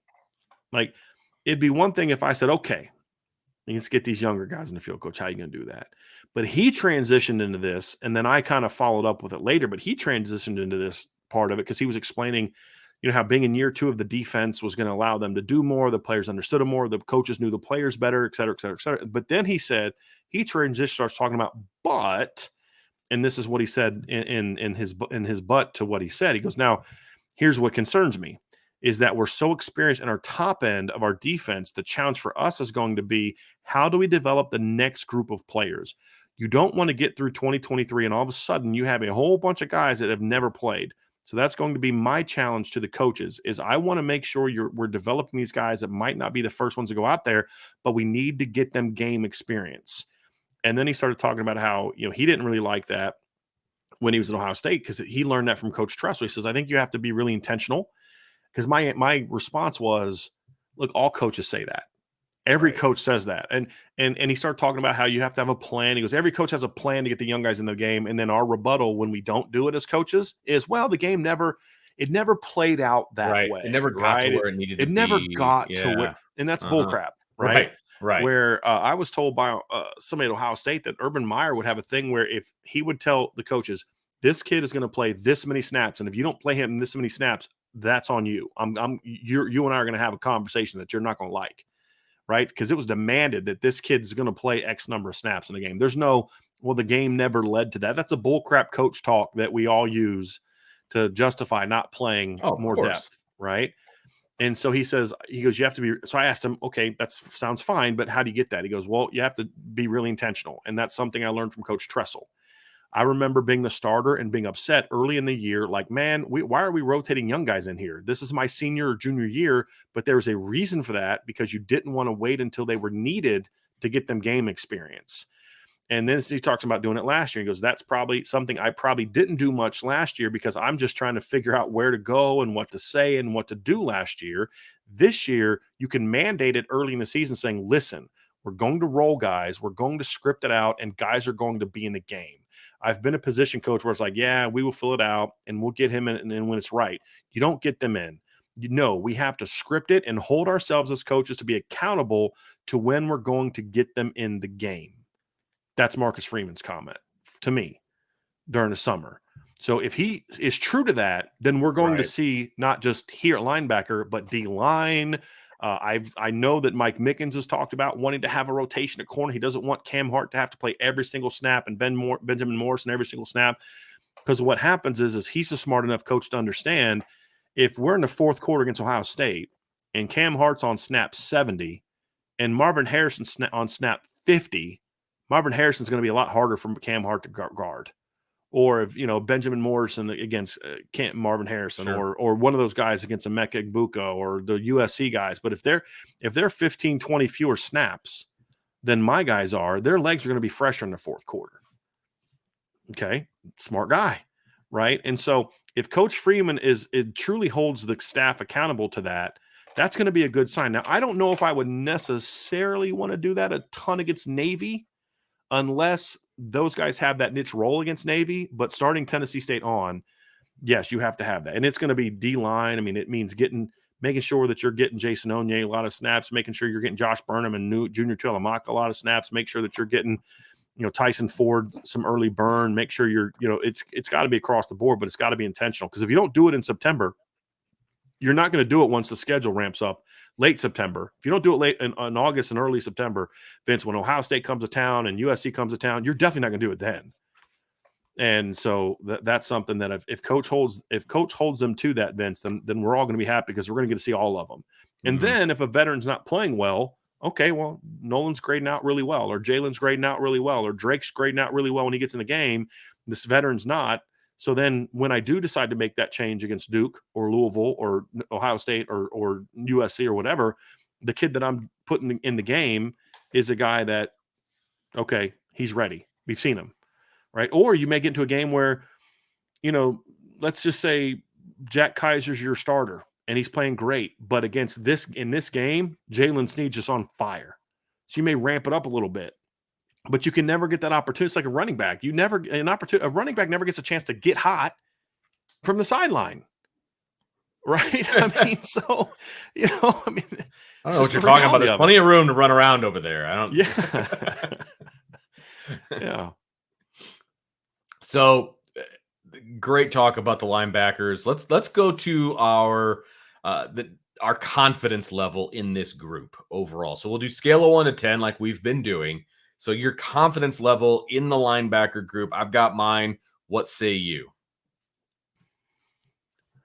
thing I'm most confident in, is barring injury, J.D. Bertrand's going to be very productive this season. That's probably the thing I'm most confident in. Absolutely agree with that. And I'm also confident, bigger picture, Vince, that this is a very talented group. Is it an elite group? I don't know. And that's something that we didn't get to at the beginning is, what does it look like for this group to play to its potential, right? And there's not going to be a Jalen Sneed in this group, in my opinion. There's not going to be a Jeremiah Usu-Koramoah in this group, in my opinion. Those guys are not that. Sure. But can this group be a very productive unit? The thing I see all the time, the comment I get most of the time, you can't compete for championships with this guy in your starting lineup. And I'm like, yeah, I don't agree with that. To the way that they've played in the past, sure. But just from a ability standpoint, I don't agree with that across the board. I don't. I absolutely think that you can. And so it's just, but can they get there? Can they get to that 280 plus tackle number, right? That's a number that I want to see from this group. When you look at what does it look like? What's the gauge for this group? I want to get to that 280 plus tackle number because I do think they're going to be playing a lot of nickel this year. So, getting a 287, that's a lot where they were that's close to where they were in 2021. Yeah, it's going to be hard to get to the 396 from 2017 because that team played base defense almost exclusively that season. Sure. I mean, Drew Tranquil never came out of the game, and then he'd slide inside on third down. But, they played a ton of 3 linebacker sets. I don't think we're going to see a ton of 3 linebackers. You're not going to be in that exclusively against Ohio State. You're not going to be in that exclusively against USC unless you're taking a defensive lineman off the field and you're going 3-3. So unless they're going to do a lot more 3-3, which I could see, then I don't see them. But, get me to that 30 tackle for loss number. That's what the number should look like. Yep. Get me 8+ sacks this year and get me 10 disruptions in the pass game, right, of thrown balls. Get me 10+. Give me over 10 disruptions in the pass game, either breakups, interceptions, things like that. I need to be double figures there. So you can get me 280 plus in the tackle department. You get me third around, let's say 28 plus in a tackle for loss number. Get me 8+, maybe 10+ in the sack number, and then give me 10+ in the pass disruption number. Then that's the level of production I think this unit can play. And it's going to be more about the unit playing well than necessarily one great player. Because like I said, there's going to be no Jeremiah Usu-Koramoah. There's going to be Jalen Sneed. There's not going to be any Jalen Smiths. There's going to be no Manti. But those guys, all the other guys have a chance to be better than Dan Fox was, and better than Joe Schmidt was, and better than what the Drew White was, and then the 2020 linebacker. So yeah, there's not going to be a Jeremiah Usu-Koramoah rover, but what this unit should be is a lot better than what the inside backers were in 2020. Right. And that's where, so as a unit, I think they can be very good. Sure. Even if there's no star. But that's where the production needs to be, in my opinion, Vince. That's what it looks like. And I wouldn't say that I'm confident that the unit's going to get there, but I'm confident that J.D. Bertrand's going to do his part to get the unit there. That's probably the thing I'm most confident in when it comes to linebacker play this season. That and Al Golden's going to do things that are going to piss me off. That's going to be that. I'm just kidding. I'm kidding. No, that was great. There's some guy out there that thinks that I have something personal against Al Golden, so I just had to get that in there That's awesome to get him a little fired up. Out of the 1 hour and 23 minutes that we've done this, that's the part that's going to get cut. Those are the 3 seconds that are going to get cut out. 100%. 100%. And sent to Al Golden. I told you hate him. Oh, that's absolutely going to be true. That's absolutely true. I actually said that to a coach once. Did you really? I was like, did anybody send you the article I wrote last week where I praised you? He's like, no, I didn't get that. So I didn't think so. Yeah. Okay. Right. Yeah. They only send the stuff with it. It's negative. Mm-hmm. Nobody ever. Yeah. 100%. And then out of context, they send one paragraph. Exactly. Exactly. So, yeah. It's a little there's some troublemakers in the back office at Notre Dame. There's no doubt about that. My confidence level, I was thinking I'm like a 7 right now, like overall, like a scale of 1 to 10. We do a lot of those for rapid fire, right? So I'm like a 7 because it's not just the players, but it's also the coaches and the scheme and all of those different things that we talked about. They all kind of have to come together. And that's why I'm a 6 when it comes to that standpoint. Fair enough. Just because I don't have enough faith. And it's not that I don't have enough faith that Al Golden's capable of it. I actually think Al Golden's really smart. Mm-hmm. That's kind of the problem. Right. Is because he is really smart and he's having trouble scaling it down to the college players. Sure. And I don't know if he is thinking past Notre Dame and thinking NFL, is he going to be willing to sacrifice that vision to say, okay, but I got to get these guys right. What am I putting on film that's going to show people? That's the concern. So that lowers me down. I'll say this: if Al Golden does what I hope he does this season in regard to the scheme that he puts together, it's a lot more aggressive, which means I don't have to out scheme everybody. I have talent. I'm going to turn that talent loose. I think Notre Dame should be more athletic at big end. I think Notre Dame's going to be more athletic at 3 technique this year. They're going to be more athletic at nose this year. They're going to be even more athletic at Viper this year, in my opinion, even though I don't know if they're going to be as good as they were last year. So they're going to be a lot more athletic up front. And so do you use it or not? Sure. I don't know. Or is it going to still be about, I got to show how smart I am? That's the thing. If there's a happy medium between Al Golden and what's in his head and what he knows about football, and then him finding that, okay, but I have college kids. If he can find that happy medium, then I if you were to tell me, Vince, Brian, I saw into the future, and the only thing I can tell you about this season is Al Golden coach to his players' skill sets, I'm gonna be like 10, right? I'm going Billy Bob, 10, right? Yeah. That's the concept. The linebackers are going to be really good this year, because I do believe in the talent better. Because then if Maris doesn't get the job done, if JD doesn't get the job done, if Jack doesn't get the job done, the system is in a place where, fine, Nolan, it's your turn. Yeah. Jalen, it's your turn. Drake, it's your turn. Jaden Osborne, it's your turn. Right. And that's why I say if the coaching does its part, one way or another, the production is going to get a lot better. Right. And that's what gets me a little bit excited. But it's also what gets me nervous, Vince, because we have had these conversations with the coaches in the past, and they don't change. Yeah. Right. And we'll find out. We are going to find out. Who's ultimately responsible for this, though, at the end of the day? Right. Absolutely. It's Marcus Freeman. Yeah. It's Marcus Freeman. Buck stops with the head coach. Right. And he's now you are more involved. Right. And that's the whole part about the year 2 thing, Vince, that we talk about. Right. That's him right there. What's different about Marcus from year 2? He's going to be more pay attention more to detail because he knows I know what to do here. I know that my schedule's this. I got all that down now. Now it's about, okay, let me get back to, and I think we saw that second half of the year a little bit. I think we did too. And that's what makes the USC game. And he even said that to me in the interview. I put it on the message board, but he talked about how you could tell they weren't, looking back, they weren't happy. The coaches weren't happy with the game plan they had for USC.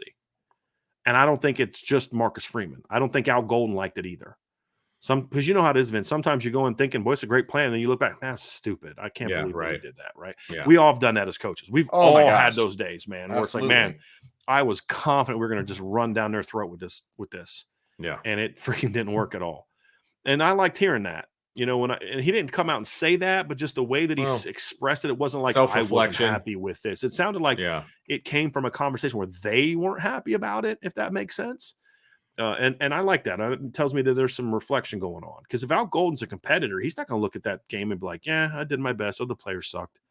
He doesn't strike me as that kind of guy. Right. He doesn't strike me as a Brian Kelly, Van Gorder guy in that regard. He's going to be like, yeah, my players suck. But we've seen empirical evidence that he isn't that guy. Right. I mean, after the Florida State game as a defensive coordinator, he went and apologized. He's like, Marcus Freeman talking about, I'm talking about Marcus Freeman. Yeah. We have evidence that he's not going to be like, oh, my plan was good. These guys suck. Like that. That's not who he is. He's going to go back and he is going to evaluate everything. And at the end of the day, he is going to take responsibility for it. Whether in the quiet darkness of his room at night, he's thinking, man, if so-and-so would have played better, it would have looked a lot better. He's going to take the blame. Which that's the big L, right? That's he did that after Stanford, right? I mean, he flat owned the Stanford. Yeah. But here's the thing: owning it's one thing. Now go fix it. Absolutely. And that's the biggest difference that we saw from this Notre Dame team is after he said, you know what, this is on me, right? But it's kind of like if you're in a marriage and you're constantly treating your wife poorly and constantly apologizing, but then you don't actually do anything to fix it. Guess what? You're not really sorry. Right. You're just telling people what they want to hear and and you're not actually addressing the problem. We saw that team come out that next week against UNLV, a week after getting absolutely embarrassed by Stanford, who I would argue is not as good as UNLV. I don't think you wouldn't get much of an argument. So and you went out and just steamrolled that team the first half. I was like, okay. Now they still had some sloppiness and some different things that you want to get better at. But then they got the next week and they whooped Syracuse and then whooped Clemson. And you're like, okay, you know what? Like, this is not the same team. Because I've said, Vince, if Notre Dame would have played against Marshall and Stanford the way they did against Syracuse and Clemson, they blow both of those teams out. I don't know if that was good enough to beat Ohio State. Sure. Because I don't think you beat Ohio State throwing the ball 85 yards. Right. Unless you're playing like in a terrible, like you could have maybe done it if you were playing them the weekend that they were playing Northwestern. Remember the win in that game? Because that was the same day I think that Notre Dame played Clemson, if I remember correctly. Mm-hmm. And CJ Stroud went out there and, he just couldn't throw the ball.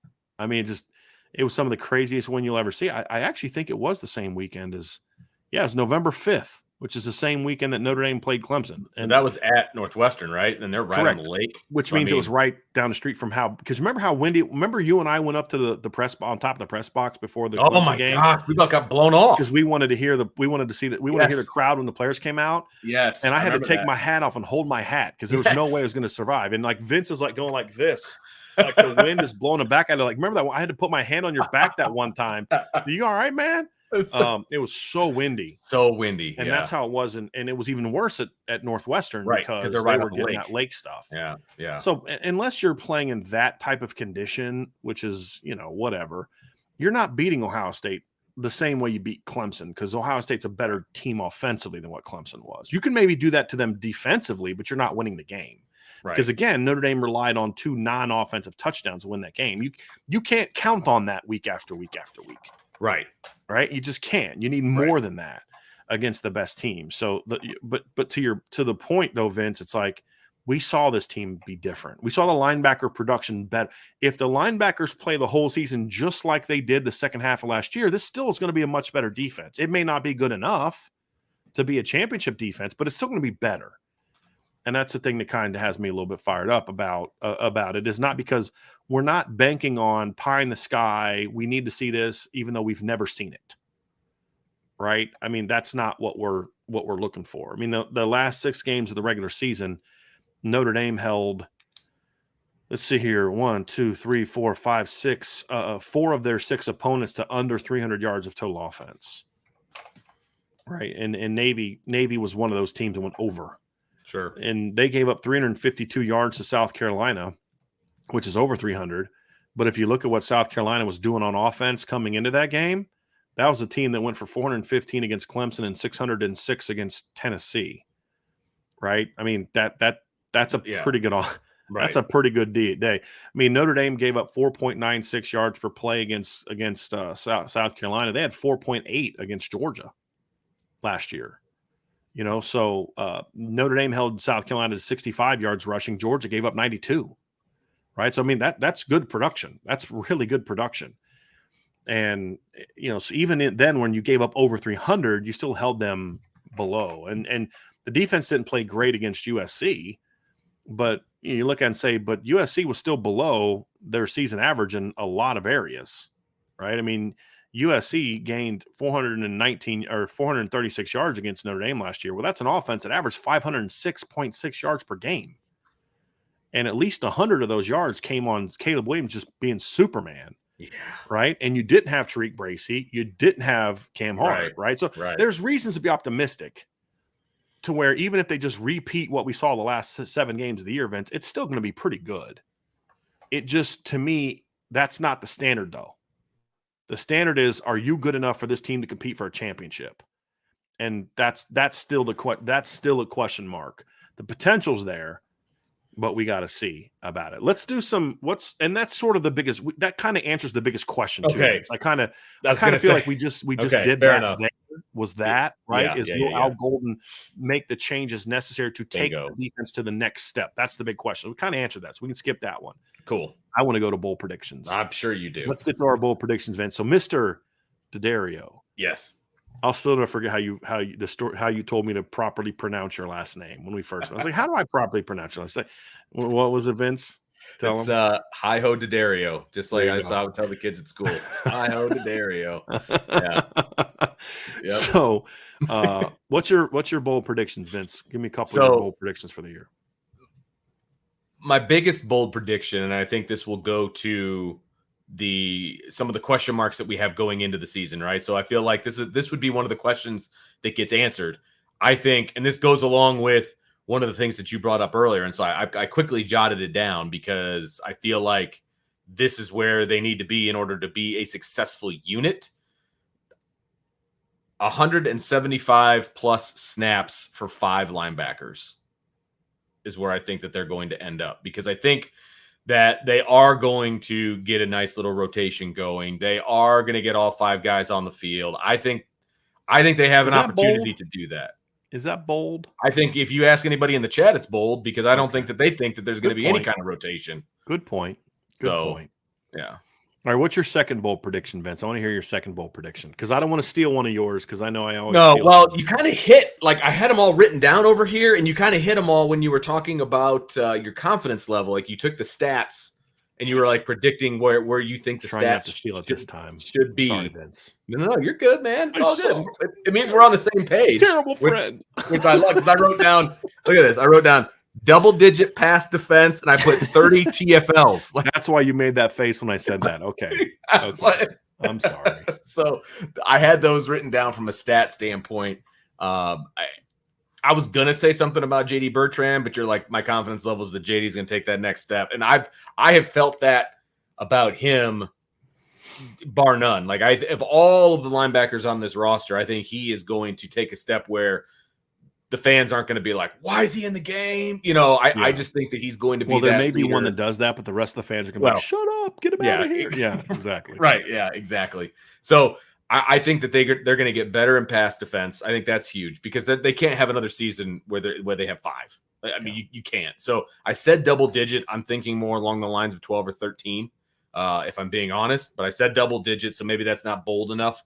I also think that's bold, because we haven't seen it. I mean, I still think it's bold, because he hasn't done it. Right? You're talking about JD, right?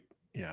Yeah. And the 30 tackles for loss by the linebacking core, I actually think that's going to be a bigger number, because I think I think he is going to activate the linebackers again, but they're going to be better at it. Yes. So I think that number actually grows to probably around 35. That'd be huge. And that would be a bold prediction, right? That's a very bold prediction. Yeah. But I think 35, I feel real good about that, because I think because what was one of the things we've always complained about, Brian, when it comes to some of the missed tackles for loss, it's missed tackles. Right. And I think they're going to get that cleaned up a little bit more. We started to see that a little bit last year. I think we see that more this year. So they're going to have every opportunity to have 35 tackles for loss. They are, if they hit the ones that they're in position to hit. And so my bold prediction is 35 there. I dig it. I mean, that's a very bold prediction. That's a very bold prediction. Here's partly why I don't think you're going to be nuts. I could see J.D. Bertrand and Jalen Sneed alone getting to that, because I don't think Jalen Sneed is going to play as much base defense as fans want him to. Sure. I think he's going to play a lot of nickel and third down, and he's going to be I think this is basically going to be, hey, Jalen, see that dude that's taking the snap, number 7 or whatever?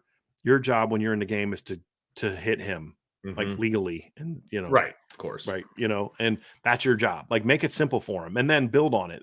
I think Jalen is going to be a really disruptive player, because I think of kind of like what Bo Bauer did 2 years ago. One of the most underlooked players for Notre Dame in 2021 was Bo Bauer on third down. Was a really productive player for Notre Dame that year. I mean, just as a nickel alone, Vince, he had 4 tackles for loss that season, and they had that big interception. He had 5 pass breakups, right? I mean, so Bo Bauer was a 4+ tackle for loss guy, and healthy years. I mean, he was a guy that was very disruptive, and as much as I love Bo, he's not the athlete that Jalen Sneed is. And you and I have said Bo was he was a more athletic player than often he gets credit for. But I think Jalen Sneed's going to be a 6+ tackle for loss guy this year. Now, that's going to include sacks, right? But I could see him being one of your top 2-3 sack guys this year, just because of what he does in nickel. And so him alone, him and JD alone, because here's my bold prediction. Again, these are bold predictions. They're meant to have some fun. Right. If things kind of go perfectly, what does it look like? They're not predictions.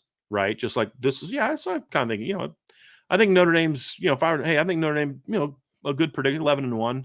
That's not a bold prediction. That's like, this is what I think this team can be. A bold prediction is like, they're going to go 14-0 and win the championship. Right. That's not really my, like that's, Sure.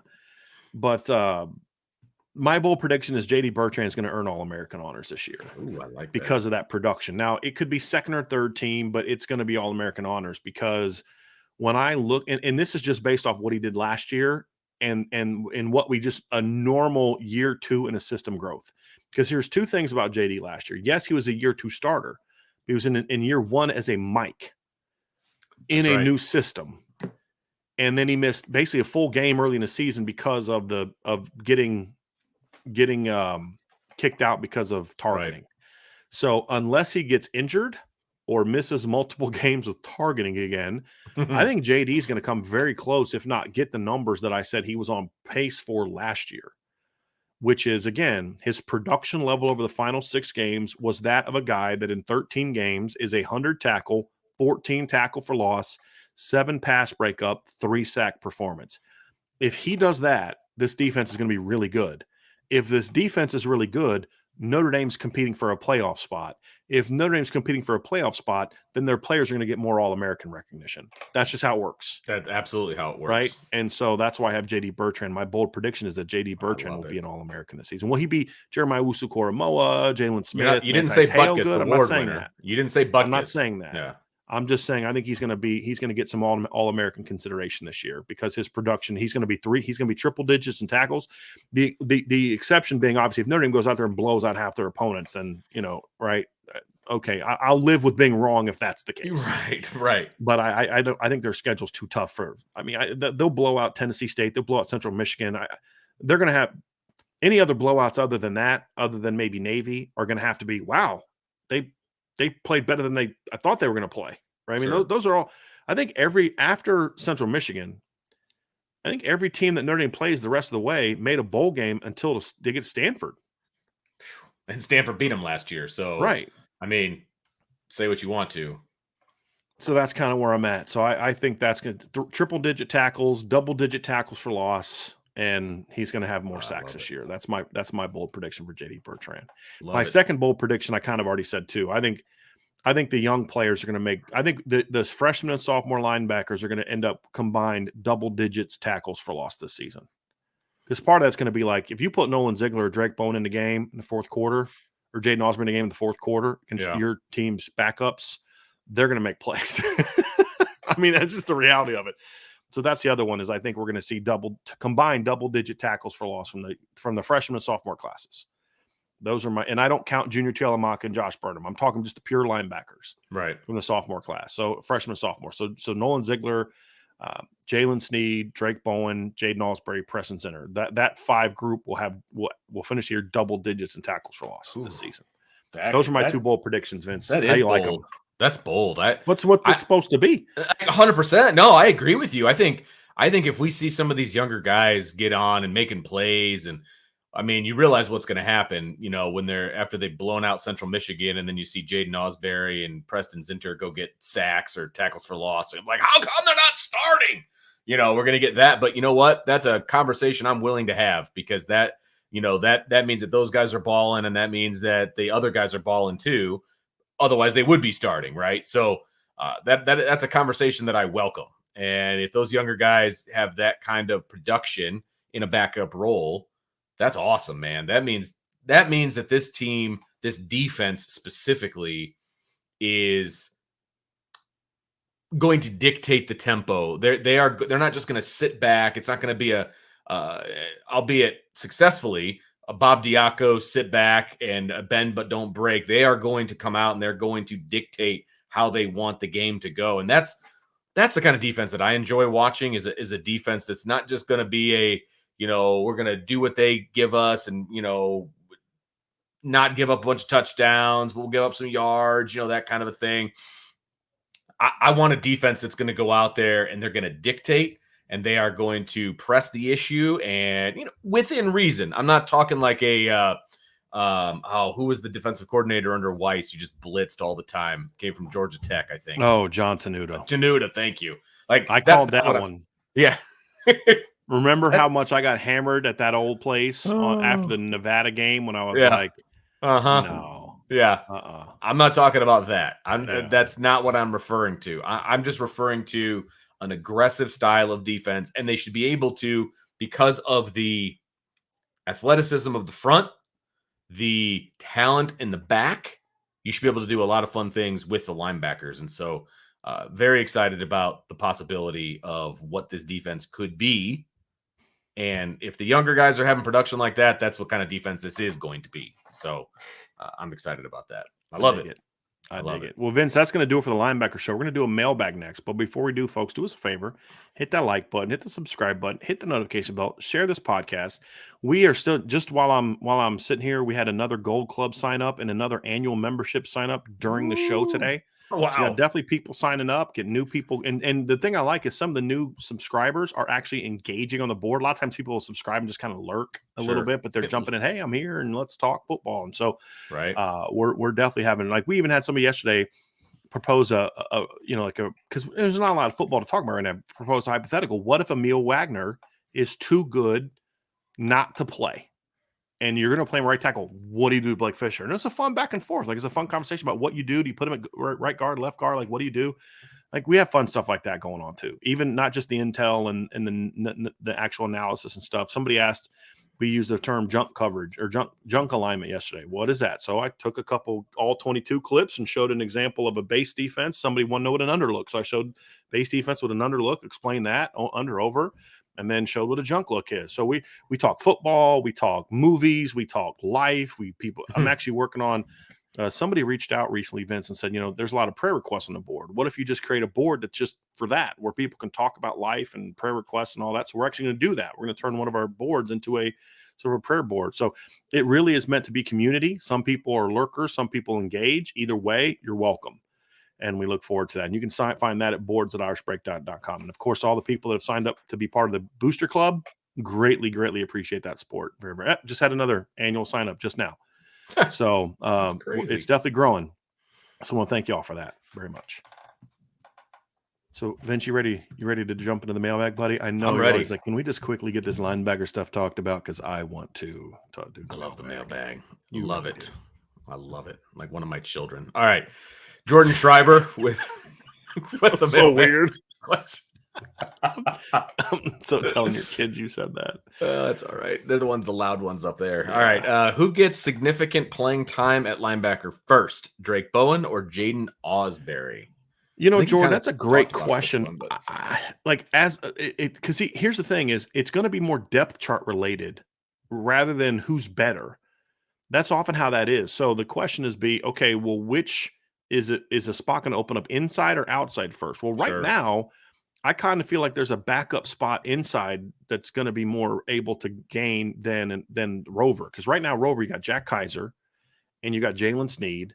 And then one of those guys would have to either move or go down or get beat out for Jaden even to be the number 2. Like Drake Bowen could technically be the number 2 Mike linebacker like now, depending on what they do with Nolan Ziegler, right? I mean, what are they going to do with him? And so to me, I think Drake right now has the better path. That could change during fall camp. If they decide to move, because like Jaden could, like, let's say Jaden has a great summer and fall camp, they could say, hey, look, you know what? This kid's ready to play. So we're gonna have Jaden Ausberry and Jalen Sneed be our rovers, and we're gonna move Jack inside and play him more at will, right? Like you could see something like that. So I'm gonna go Drake now just because of where the depth chart is, but I wouldn't be shocked if either one of those kids got in first. I mean, they're both excellent. It really, Jordan, it really comes down to the opportunity on the depth chart. Which one opens up first? That's kind of where I'm at on this one.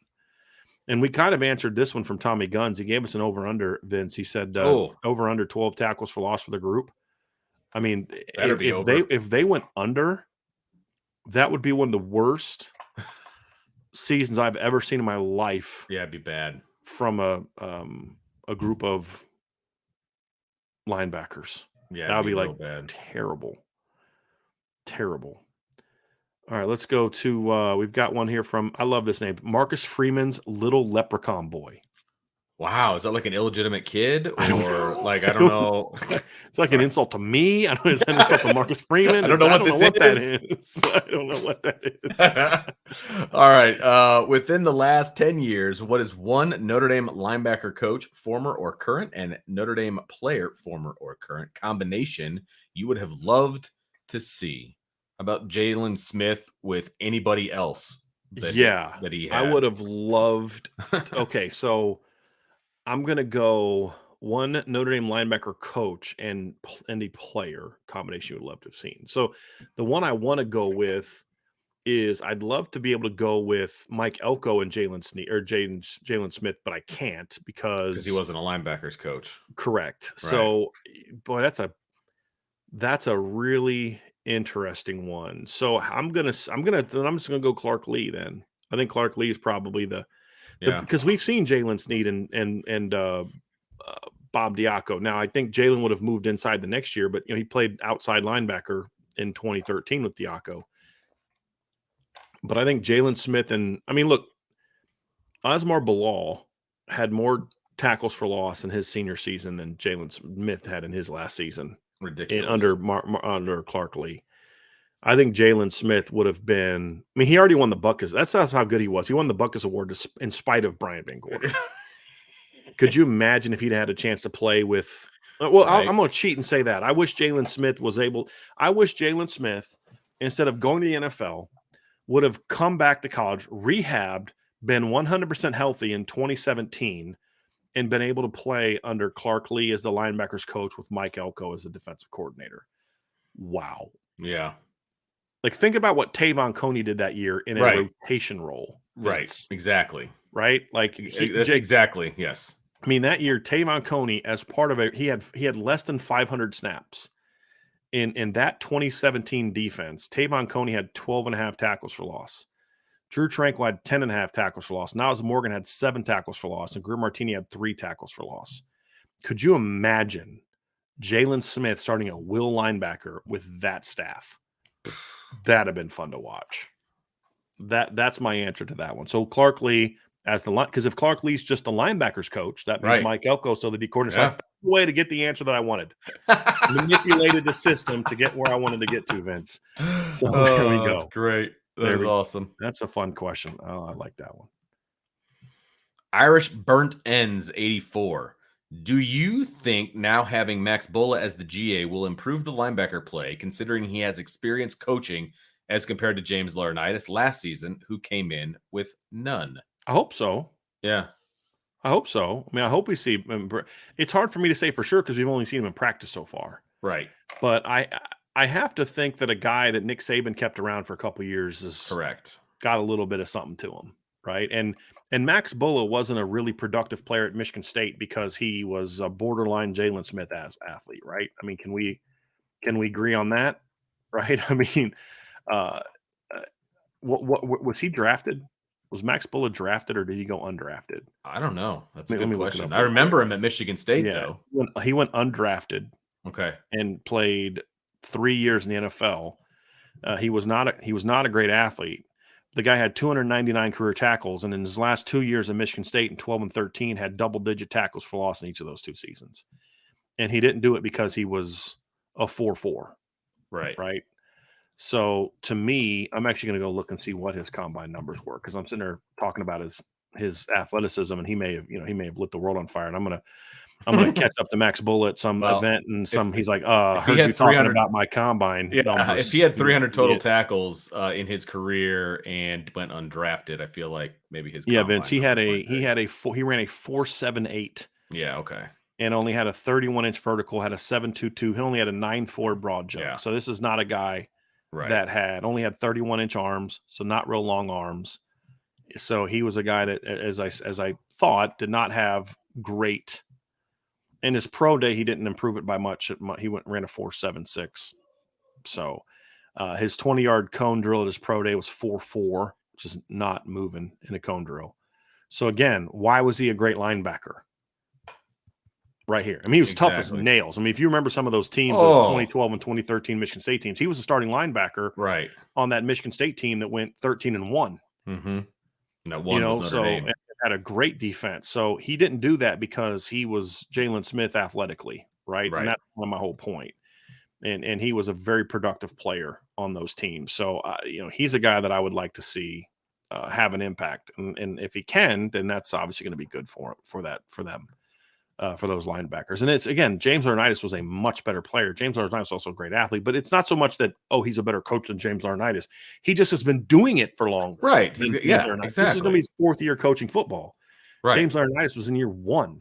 Right. learning and a new defense. He had a whole other career before he became a coach too. I mean, Max Bulla, I guess I'm going out on a limb here, but he went from playing to coaching. Like there was and he played 4 years in the NFL. Okay. And then immediately jumped into coaching. Yeah. Whereas So James Laurinaitis played. I mean, James Laurinaitis was, I believe, a teammate of Marcus Freeman at one point in time. If that tells you the difference in how long they played. They were teammates in Ohio State. Exactly. That's what I'm talking about. James Laurinaitis' last year at Ohio State was 2008. And so he got done 5 years before Max Bulla, and Max Bulla is going into year 4 of coaching, and James Laurinaitis is going into year 2 because James Laurinaitis had a much longer NFL career. But again, the point is he had never coached football before. I mean, he worked at camps, and I was optimistic, and I actually heard good things about him. But I will say this, from talking to different people, it did take him a while to kind of get his groove as a coach, to where he like the thing that I was told by different people was he's really smart. He's just having trouble relating it to freshmen, sophomores, and juniors in college because he's been playing the NFL for a decade, right? Where Max Bulla has a lot more experience. Now, I mean, most of last 15 years, James Laurinaitis has spent most of his time in the NFL. Max Bulla has spent most of his time in college football as a player and then coaching. So that's something that should help him a little bit. Now, 10 years, James Laurinaitis may be the best linebackers coach in college football, NFL, whatever. And so I just don't want people to take what I'm saying. The reason I'm saying this, Vince, I shouldn't keep prefacing it. I don't want people to take this as I'm somehow throwing shade at James Laurinaitis. I'm not. I mean, as I said, last year's linebacker issues were on Al Golden. Sure. Because they were schematic. I'm simply saying it doesn't hurt that in year 2, you have a linebackers coach that actually has more experience actually coaching, not necessarily playing, but coaching, because there's a big difference. And that's kind of where I'm coming from. I just don't want it to come across because James Laurinaitis left and I'm like, oh, James Laurinaitis, he wasn't that good. He was the problem.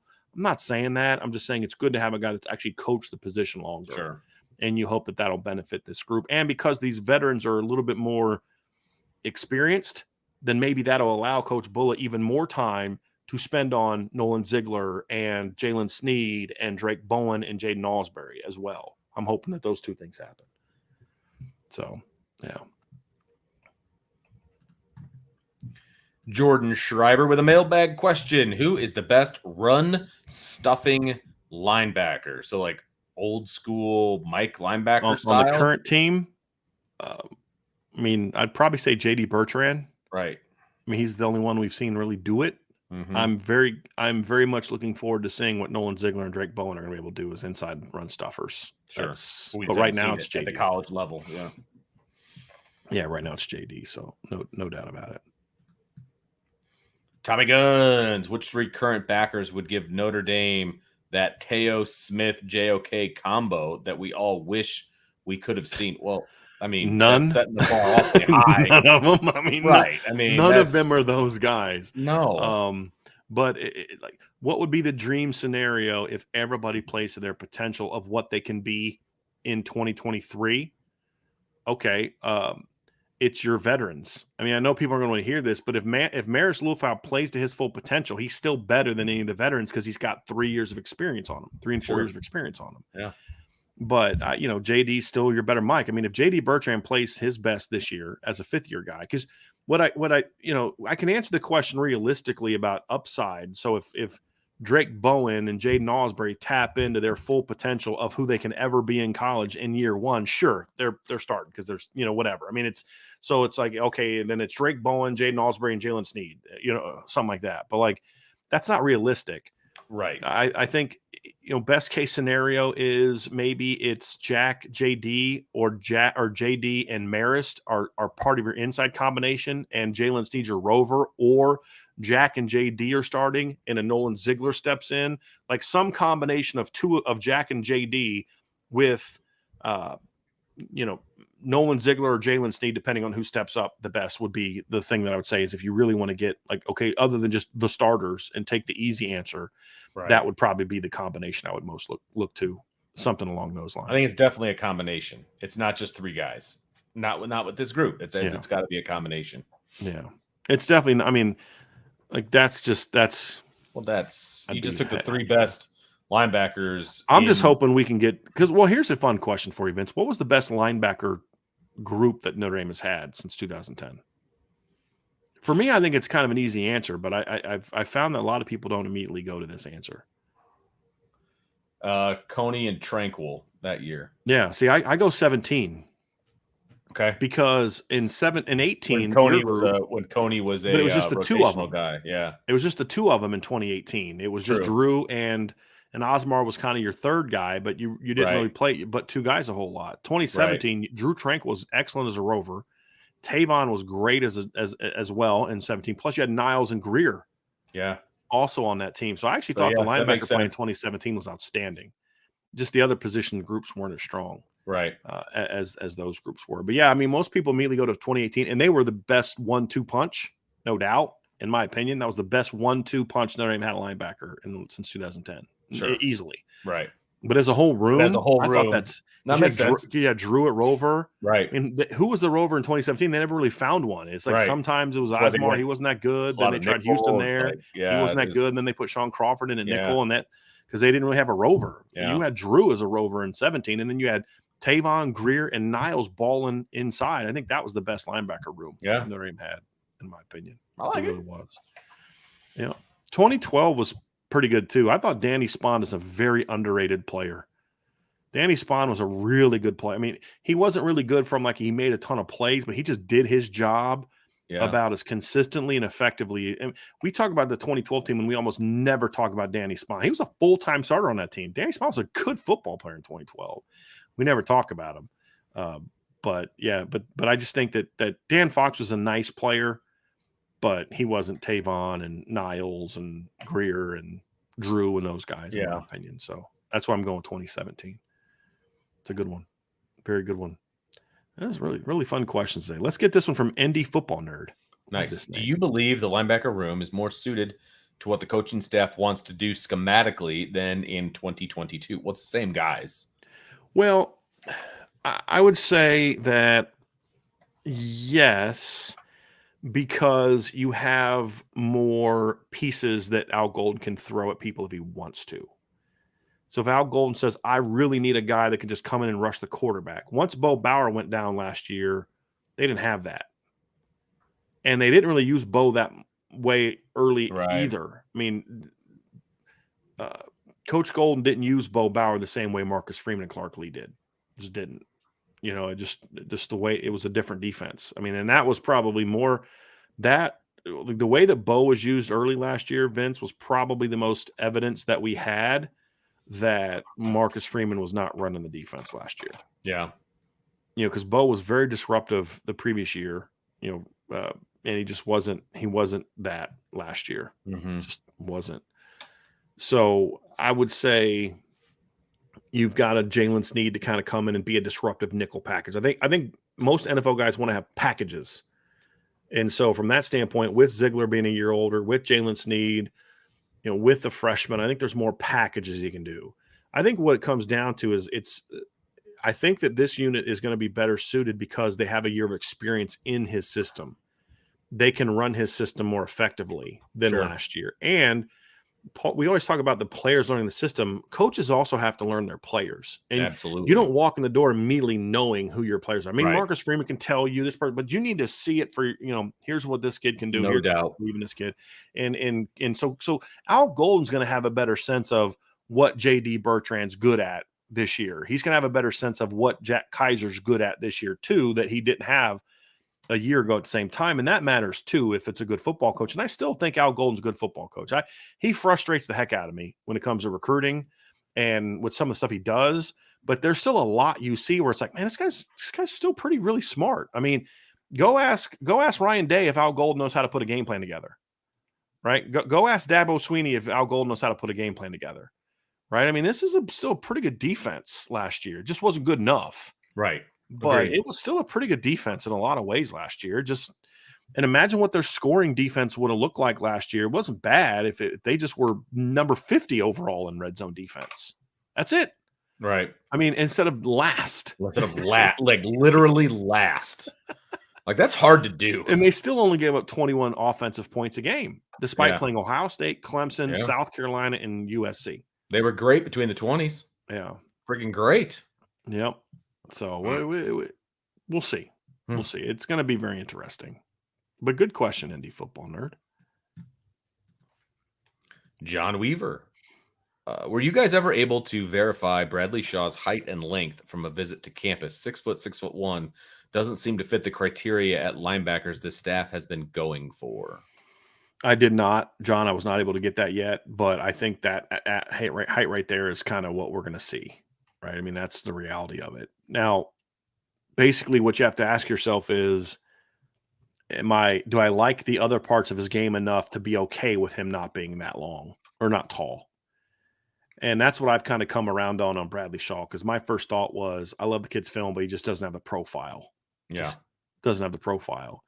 But then the more you watch his film, you're like, man, but yes, film is really good. Right. And, I think that's kind of where you're going to look at. But I think there's a reason that Kingston's kind of been the priority, because he brings a little bit more of that length and height and girth to the table. Because if Bradley Shaw was 6 foot 230 and ran like he ran, I wouldn't care about him being 6 foot. I really don't care about height on a line. One of the best middle linebackers I ever saw in my lifetime was 5'8", Sam Mills. Right? I mean, Mike Singletary was what, 5'10", 5'11", something like that, right? It's it's the length part and being able to get off blocks, but he runs very well. He's very productive. He's very instinctive. He's a smart football player. He's just not really big. He's probably like 215. And if you see pictures of him, he's pretty jacked up. So it's like, does this kid have the frame to get a lot bigger? I don't know the answer. Yeah. But he's probably the biggest enigma on the board for me, Vince, because his film is outstanding. It really is. Have you seen his film? You watch his film today for me, because his film is like, if you just forget measurables and all that, it's like, this kid's film is outstanding. He's just not real big. Are they? I'll ask a question here that I know people have been kind of hinting at or whatever. Do they, if both Kingston and Shaw want to come, does Notre Dame take both of them? My thought would be is, if Bradley wants to come first, they would take him and still go after Kingston. Okay. I don't know. And again, I truly don't know. I've not been able to have anyone give me an answer to this. So when I say I don't know, I'm not saying I doubt it. I'm saying I literally don't know. Gotcha. I'm confident that if Bradley Shaw wanted to come, they would take him and then try to still get Kingston. Okay. I haven't been able to get anybody to tell me if the other way around happened. But I do know that Al Golden especially really likes Bradley Shaw. Okay. Really likes Bradley Shaw. They've got room to take both, don't they? I to a degree, yeah. Okay. Here's the only problem, Vince. Next year's linebackers class is absolutely flipping loaded. Okay. Yeah, I've heard you say that. And so it's kind of like, if you're going to take 4, next year might be the year to do that. Gotcha. That's kind of the thought process. And then you space it out a little bit with the 3-man class from 2022. And the 2023 freshman class. You get because you had 3 last year, and then if you get 4 the very next year, 7 linebackers in 2 years is a lot. And then if you're taking a bunch the following year potentially, I got you. Where I'm at. Okay. Yep. All right, let's get to speaking of that, let's just kind of get this one out of the way. Okay. Scale of 1 to 10 on KVA, choosing Notre Dame. I don't know. I'm at about a 5 or 6, because there's just a lot of I was 8 a few weeks ago. Yeah. Coming out of his visit, like, that's it what was I remember you saying. Basically a done deal. Like, we thought it was a done deal. Then the Ohio State visit happens. And then everybody kept talking about Ohio State, but the team that was really searching for him at the time was USC. Right. Well, I think that's cooled a little bit, and I think now it's back to Ohio State, Notre Dame, and I don't know, and I haven't been able to get a really clear read on I know what the Ohio State people are saying. I don't care about that. I'm talking about, and I know what the Notre Dame people are saying, but I care more about what's the intel we got out of him, and his side has gone pretty quiet. So I think he's very torn. So 56, 5 out of 5 or 6, I think it's back and forth. I think it's as close to about 50-50 as you can be. So I'm going 6 just because I think the faith thing could be the part that puts him over the top. But I wouldn't be shocked either way if he picks Ohio State or Notre Dame at this point in time. I really wouldn't. So that's where I'm at on that one. Jordan's got another one. He says, if he was going to be a rookie this year, what do you think Lawrence Taylor would do in the NFL? Still the massive impact. Oh, 100%. Yeah. One of the best linebackers to ever play the game, if not the best. I mean, he's going to have an impact. I think the thought process is has the game changed, right? So like, to the point where guys like him aren't utilized as more. And I would say if you want to know how he would be utilized, I mean, you look at guys like Hassan Reddick, Micah Parsons, Von Miller, guys like that. Like that's who Lawrence Taylor was. Now, I mean, he's one of those guys that just no matter what era you played in, he was going to be a great player. I understand the question, Vince, because there are some players like in today's era, certain running backs wouldn't be as good because they just don't run the ball like they're not valued as much as they used to exactly. be. Position, Emmett Smith wouldn't be as valued today as he was back then because teams don't do the bell cow thing as much anymore. Right. You know what I mean? Absolutely. I'm not saying he still wouldn't be a very good player, but if he played in today's game, would he be the all-time leading NFL rusher? I don't think so. But Lawrence Taylor's one of those guys that rushing a quarterback for my entire life has been a need.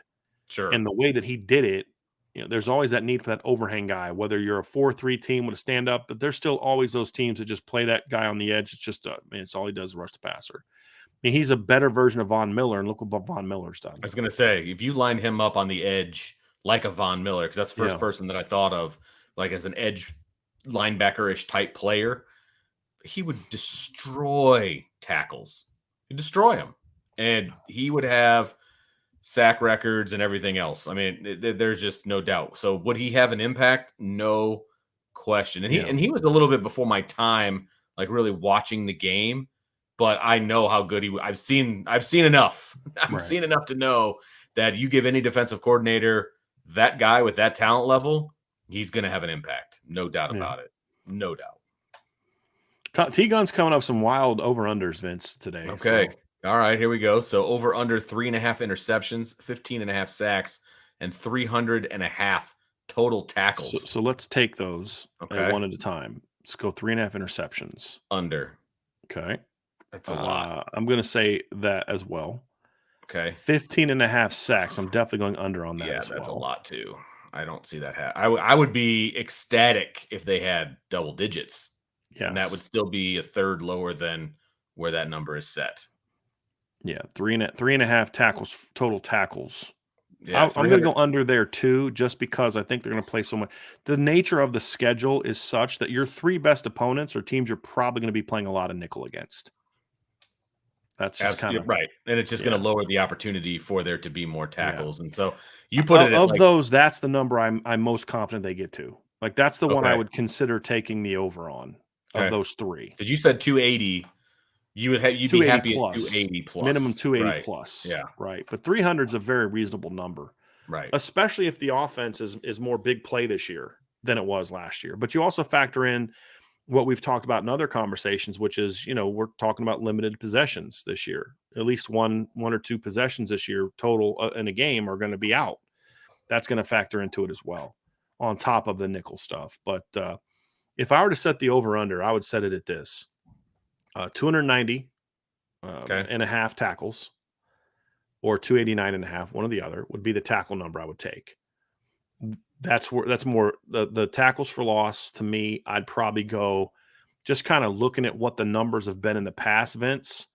I'd probably look at that one and say a more realistic.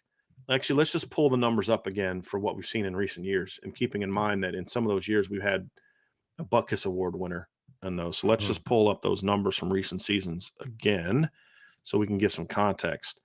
So if we were to say 290 tackles, that puts them right in line with what we've seen since 2018, when they have been less of a base defense team. Like 2017, they were a base defense team all year. Drew Tranquill played the most snaps in many, and he was the rover, right? Since 2018, that's when they went to more of a nickel type of look, a 4-2-5 type of look, and the rover didn't play as much, and that's been kind of true for most of the years. So I think 290 is the tackle number. When I get to tackles for loss, I think when you look at past years, I think a really good year would be around like that 30 number, 30 and a half would be the number I would look at if we're going to talk about the production, especially when you consider how much Al Golden triggers the linebackers. A team that blitzes that much should be a 30-plus team, tackle for loss team. And then when it comes to sacks, I would set it at I'd say 8.5 is where I'd set that as an over-under, because again, how much they blitz is a big part of that. So those are the things. And then interceptions, I actually think 3.5 is actually a good number. Okay. Because 2 to 3 is a pretty good year. right? You know, and linebackers. So I could see that being a good over/under number. I would still take the under, but I think 3.5 is a good number. Because if you're a lot more disruptive, there's going to be a lot more balls that get kind of floated up in the air that linebackers can pick off, if that makes sense. You know, Right. And we saw a little bit of that in 2020. I think that then they have like three interceptions, I believe, in like 2020. I know that Jeremiah and Bo Bauer both had one against Pitt alone that season in 2020. Let me look. So you had Kaiser, Bauer, Dalen Hayes had one. He wasn't. Oh, and then Jeremiah. So you had 3 in 2020 in only 12 games. Right. So I think 3.5 is a good number. But the other number, the sack numbers and the sack number is way too high. The tackle for loss number that he had earlier was way too low. But I think 300.5 is an okay number. I just would lower it maybe 10, probably more so, just because again, now here's the thing. If you wanted to count Thomas Harper as a linebacker from a production standpoint, then we'd be having a little bit of a different conversation. Yeah, right. Because then if you look at last year's numbers, if you want to put Tariq Bracy in the conversation, so let's say Tariq Bracy had 24 tackles, but let's take out the BYU game where he had, 3. So then he had 4, so 37 for Tariq. Because the reason I say take out BYU because he played outside corner a lot in that game. That's why I'm taking that one out. So then you had 37. Now the linebackers are 264. Right. So if we're gonna say, you know, that you count the nickel as part of that, then I could say, okay, 300 is part of the conversation for sure. Sure. But I'm going to say 290.5 would be the number I would look at. I'd probably still take the under, but it would be a much more competitive thought process for me. I would be tempted to take the over there, to be honest with you, because at 290.5. At 290.5, I'd be tempted to take that over. I mean, now granted, if the over happens, then they had a really good year. Like that's borderline a bold prediction. Yeah. But I would be tempted to take the over. I think they have the ability to get there. I think the offense is part of this too, Vince, is if they're coming out and they're just blowing people away, then you're going to rack up a lot of linebacker tackles in the second half of games. Right. And that's the other part of it. Potential pass breakups and all of those different things if teams are trying to play catch up. Right. So I'm actually going to look this up here in a second, but we can move on to the next question. Then I'll come back to this one. From ND Football Nerd, do you foresee a freshman linebacker earning a starting role by the end of the season or earning a regular role on the defense? I could see it. I'm not going to predict it, but I could see it. Okay. It wouldn't shock me. I'm not going to predict it just because you'd have to have multiple injuries, I think, most likely for that to happen. That was going to be my question. So do you see it from a natural, everybody's healthy and they just are better? No, or do you see it from a attrition, guys get hurt and that guy has to step up? As much as I love Drake Bowen and Jaden Alsbury, I also think Nolan Ziegler and Jalen Senior are also really talented linebackers as well. And they have a 1.5 year head start or a year head start on those guys because they're sophomores and those guys are freshmen. So I would say no, unless there's an injury. That would be the only scenario that I could see kind of that happening, to be completely honest with you, Vince. I agree completely. That'll be tough just because I'm much higher. And look, is it because I don't think those guys are outstanding top 100 football players? Of course I do. But I also thought Jalen Seed was. And I gave Nolan Ziegler a 4.5-star upside grade. So it's not like, well, if you guys thought they were that good, why wouldn't you project them to play more? Well, because I also thought Nolan Ziegler and Josh Burnham and Junior Tillamook and Jalen Seed were a really good linebacker class as well. They're walking into a very talented group. I mean, with 3 returning starters. I'll say this. If the question was, would you be surprised if a freshman linebacker earned a starting role or at least a regular role in the defense? I'd say no. I wouldn't be surprised because they're that good. I'm just not going to predict it because that's putting a lot of expectations on a kid who's at a very talented position to make that kind of quick adjustment. So, From James O'Reilly, forgive me if it's been discussed as I won't be able to watch live. Which of the younger linebackers can you see getting heavy rotation or possibly move to a starter? I'm really high on all the young linebackers. So when you look at it that way, when James is looking at the young, I think he's taking like freshmen and sophomores all together. And I think both of the sophomores have a shot to if you were to, if ND Football Nerd would have asked me which of the do you think one of the sophomores can earn a starting role? I said, absolutely. I think one of those can. whether it's Nolan Ziegler, whether it's Jalen Sneed, I could absolutely see those guys, especially if you want to count third down as a starting job. I mean, it's like I'm the guy that goes in on their third down. Then I definitely think I think Jalen Sneed will be a starter on nickel this year. I think he flat out will be. And that's a starter, in my opinion. Look, Vince, I know this for a fact. Notre Dame has multiple depth charts for their defense. Yeah. There's the base defense depth chart, the nickel depth chart, the 2-minute. I mean, so they have depth charts for situations. Sure. And I fully expect Jalen Sneed to be a starter on at least one of the depth charts in one of the situations type things. I can see Nolan Ziegler earning one too. So yeah, I think the sophomores would have a much better chance of making that happen. Absolutely. Absolutely.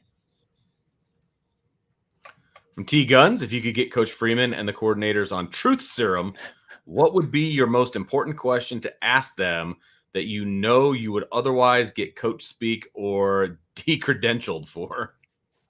Wow. What's a good one? I would, if I could get him a truth serum, then I'd say maybe it's a private, for my getting to know Marcus Freeman, and I don't know him that well, Vince. I mean, I've interviewed him a couple times. I don't like we don't hang out. I'm not like buddies with him or anything like that. But from what I got to know him, I don't think he'd be really offended if you asked a really tough question in the right setting. Like in my one-on-one, if I sat down and asked him a really hard question, why did you not fire Al Golden after the season? Like if I wanted to ask like a really rough, which I would never, ever ask that. But I'm just saying like, what's the thing he would least not want to answer? I don't think he'd get pissed about that. I say, Brian, look, man, I'm not going to dive into that. Like I evaluated everything, made the decision that bringing Coach Golden back was the best thing, and I think he's going to do good things. I don't think he's going to I walk out there and like get that guy's credential. I think he would handle it like a pro, and answer that correctly. And again, by the way, I would never ask that question. Like why would I ask that question? Why didn't you fire a guy? Like that's not me. But that's the thing I'm thinking. It's like that'd be the most offensive thing that I think you could ask a head coach. Right. I don't think now if I did that in a open forum, I think he'd probably be pretty pissed and should be, right? Because that's just not an appropriate unless it's a situation where he did something, a coach did something. I don't even want to say Al Golden because I don't even want to put that on him. If a coach did something like morally really bad, the coach got arrested for a DUI that caused an accident, you didn't fire him. Like, why?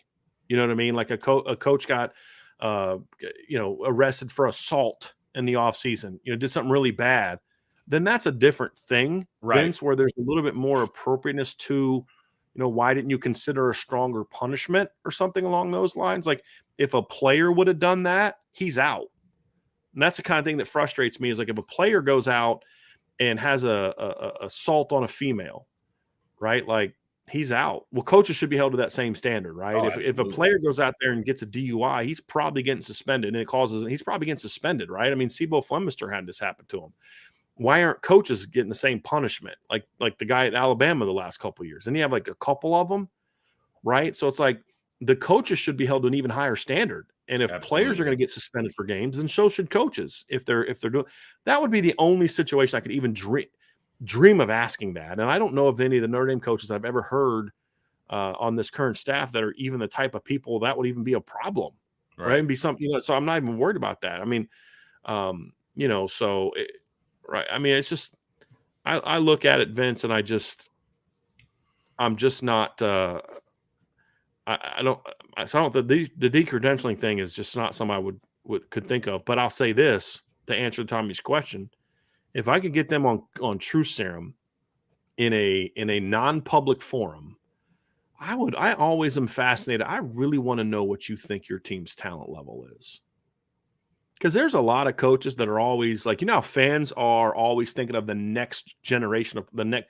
There's coaches that are that way too. They're always down on their team and they're always looking forward to that next recruiting class. And it kind of drives me nuts.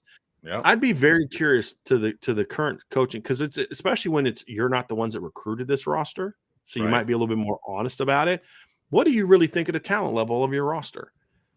I remember, I'm talking about, I had a lunch with an assistant coach recently. Still don't know how you did that. Was no longer with the program, and we were talking about his position group, and he basically just said, I got a bunch of role players. And I'm just like, okay, this explains to me everything I need to know about you.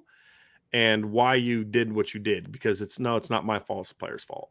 And I can't stand coaches like that. Why'd you recruit better play? Like if that's your premise, why'd you recruit a bunch of role players? Too hard. Oh, stop it. I get it. I know. I get it. I'm not saying you. I'm not saying I get you. it. I'm I just don't like, want to start saying players that they've had, because I don't want to give it away too much. But it was very eye opening. I remember Vince. The only time I ever almost got in a fight with an assistant coach. I was at CNU, and our O-line coach, we were just having a really rough year in 05. I mean, the year before, we had this school's best ever record. We won 9 games, went to the second round of the playoff, beat my alma mater, was undefeated in round 1, et cetera, et cetera. And then the next year, we were more talented, but we just weren't as good because we didn't have leadership. We weren't coaching well. And we're sitting there in a meeting, and the O-line coach goes, "Guys, I just want everybody to remember, it's not us, it's them." And I looked at him. I was like, "Are you effing kidding me?" Like, you know what I mean? I just went off. And so this old geezer gets up and he stands on me, and I was like, okay, let's do something. But I just couldn't believe it. I was like, it's not us, it's them. Yeah. There are coaches like that, and those are coaches that if I was head coach, you're out. Like that's what I remember. Clark Lee told me, he goes, "We're sitting in a meeting when I first took over, and I got some of my coaches like what our guys can't do and can't do and can't do." And he's like, I'd say, "Stop, guys, stop. Stop telling me what they can't do. Tell me what they can do, and then we'll build our defense around it." And I was like, that's a football coach right there. Yeah, that's a football coach. That's a guy that gets it, right? And Coach Freeman has got this to him as well. Mike Elko's that way. I love coaches like that. Just tell me what they can do, and then we'll build around it. And I think Jared Parker has a little bit of that in him. I'm hopeful, at least based on some things I've heard, that he's got that in him. But having a realistic view of your roster is very important. Absolutely. Because if you think your talent's better than it is, then you're going to ask guys to do things that they really can't do against teams that they definitely can't do it against. Right. If you undersell your roster, then you're going to think that because guys that undersell their roster are usually the ones that got to convince themselves, this is why I got to run a million different plays. Because I don't have dudes. I got to go show everyone how smart I am. Right. So that would be the thing I would be curious about, Vince. That'd be a really interesting conversation. Somebody just ask him about the Andy Ludwig situation. That's a good one. Ooh. That's if you could get him on True Serum. Ooh. If I could get Jack Swarbrick and Marcus Freeman in a room and give them True Serum, I'd love to. That would be a really good one. Because there's so many things swirling around about that, like at the time and now, like exactly. That's actually a really really good one. Yeah. Yep. So that's a really interesting one. Really interesting one. I like that one. Jared Michael, do we beat Ohio State last year with Hartman? Hard to imagine. The answer is no. Well, it's not hard to imagine the answer being no, Vince. I look, there's always these conversations to have where if you have this guy, do you win that game? Right. And my whole thing is like, if you have Sam Hartman at quarterback, you don't score 10 points only in that game. But the problem against Ohio State was not as much Tyler Buckner as it was the offensive line. Right. They couldn't block. They weren't blocking anybody. Couldn't get any running room going. Right. They had trouble protecting the quarterback. And there's times where Buckner makes the right read. He's got Braden Lindsey open. He hits the top of his step, and he's drilled in the face by Tommy Eichenberg on a delay blitz because nobody touched him. I don't know what Sam Hartman was going to do about that. Maybe he could have done a protection check. Maybe that would have been something they could have done that might have had it. But also, Ohio State kind of went into, once they got the lead at 14-10, they kind of went into, okay, let's run out the clock. Yeah. Because we know they can't score on us. Let's just not do something stupid to give them a short field. Because remember, one of Notre Dame's points came off of a short field. I mean, not a short field, but a busted play where a guy tried to go for an interception, didn't make it. Then Lorenzo Styles runs for 54 yards, and that set up one of Notre Dame's scores. It's not like Notre Dame just went down the field and scored on a 10-play drive multiple times. That's not how the game went down. You know what I mean? And so if I'm Ohio State, once I got that lead and your offense has been just struggling the entire game, I mean, Notre Dame only really put one good drive together the whole game. That's it. I'm going to sit there and say, hey, and that one drive required Matt Salerno to make a crazy one-handed catch, on 3rd and 2. So I'm just like, look, we're not going to screw it up. We're not going to do something to give them a chance to go score. And so they just pretty much wanted to run the clock. If Sam Hartman's a quarterback, they may not do that. And for all we know, Ohio State might have had a couple answers that would have led to some scores. So it's hard to say that. What I have said, Vince, is I think what they would have done if Sam Hartman was a quarterback is they would have beaten Stanford and Marshall for sure. And I think they would have split one of the two other big games. I think they would have split between it's fair. Ohio State and USC. Which one will they have beat? I don't know. Yeah. I don't know. Could they have beaten Ohio State with Sam Hartman? Yeah, certainly. But the offensive line needed to play a lot better. And that was also a time of the year when the receivers weren't playing very well. USC is a different story to me. The reason I kind of lean towards the USC game as the one that they would win is because the offense was actually moving the ball in that game, and USC could not guard Notre Dame's receivers that game at all. Yeah. I kind of look at it like this. I've had people say, well, Drew Pine is not the reason Notre Dame lost to USC. And I'm like, well, there's never one player that's the reason you lose for a game. Even if a guy throws an interception last play of the game, there's 10, 12 plays that happened before. I mean, that's coach speak, but it's also true. There's a million things that could have happened before that could have led you to winning that game. And so it's never one guy's fault, but it's just kind of like, but there was a lot of opportunities that he missed that game. But my point is, if Drew Pine went 23 of 26 for 318 yards and 3 touchdowns against that defense, which you and I thought sucked, what would Sam Hartman have done to that defense? Right, exactly. And that's kind of my point. And then now all of a sudden you get Caleb Williams out of his comfort zone and your offense is moving and he's got to take some chances. Maybe then you start, who knows? But that's the whole point is I don't know how those things would have gone down. That's why I've said I'm just going to err on the side of saying I know they would have beat Marshall and I know they would have beat Stanford and they'd have split with the other two. The question would be, would that split have been good enough to get them in the college football playoff? And I think it would have. I think what would have happened is if Notre Dame would have lost to Ohio State and then beat USC and Clemson in November, that when TCU got beat by K-State in the first round, that had knocked them out. And Ohio State would have moved up to number 3 and Notre Dame would have moved up to number 4. And Notre Dame would have played Michigan in the first round. Because Michigan was the 1 seed, weren't they? Wasn't Michigan? No, Georgia was the 1 seed. So they would play Georgia in the first round. They played Georgia. Yeah. So that's what I think would have happened. I like it. So we went through the whole season. I like that and how that would have all panned out. That was one of the wildest last few weeks because you Clemson had a shot to get in, then they could lose to South Carolina. Yeah. And Tennessee's got a shot to go in. Then they lose. They didn't lose. Somebody knocked them out beforehand. Was it South Carolina that knocked them out? Because I know Tennessee lost. Did they lose 2 or 3 games last year? I can't remember how that all went down, but it was wild there towards the end. Because everybody's thinking because they lost to Georgia, that knocked them off of number 1. But then they were back in the top 4 after Clemson got whooped by Notre Dame. Because the same day that Tennessee lost to Georgia, Clemson got whooped by Notre Dame. Yeah, it was 2 weeks later they got beat by South Carolina that knocked them out. So and then a week later, Clemson gets knocked out by South Carolina. And then USC plays Utah, and USC gets beat by Utah. Literally everything that needed to happen for Ohio State to get in happened, including, just for insurance, TCU losing to K-State in case one of the other 3 won. Like literally they needed 3 of 4 teams to lose in the last 3 weeks of the season for Ohio State to get in, and they all lost, all 4 of them. So it was a wild finish to the season, man. Crazy. Like wild finish. And Ohio State almost took advantage of it, man. Like they almost did. Yeah. They really they would have backed into the playoff worse than any team ever backed in. And if they'd have beat Georgia, they would have won the championship. Like, isn't that crazy? Crazy. Because they would have they wouldn't have beat TCU like Georgia did, because TCU could have scored a little bit on them, but TCU was spent. I mean, that's the thing about TCU is they were tapped out. They had fought so many battles and they didn't have great depth. I mean, Max Duggan was running on fumes in the Big 12 title game, much less after the Michigan game. Right. You know what I mean? Like he got like a little bit of recharge for the semifinal, but he was tapped out. Yeah, I mean, absolutely. They were tapped out, especially with not having their running back in the championship game.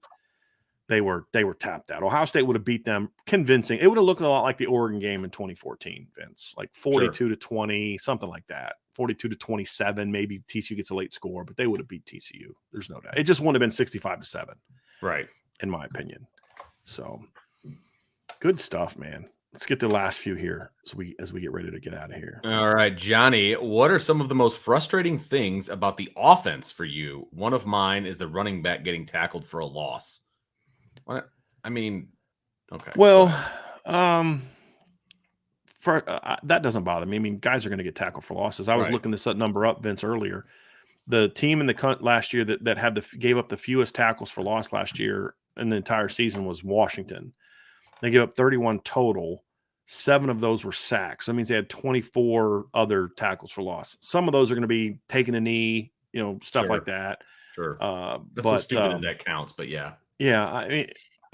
The thing that frustrates me about the offense at Notre Dame has been just some of the unwillingness to develop your depth has probably been the most frustrating thing for me.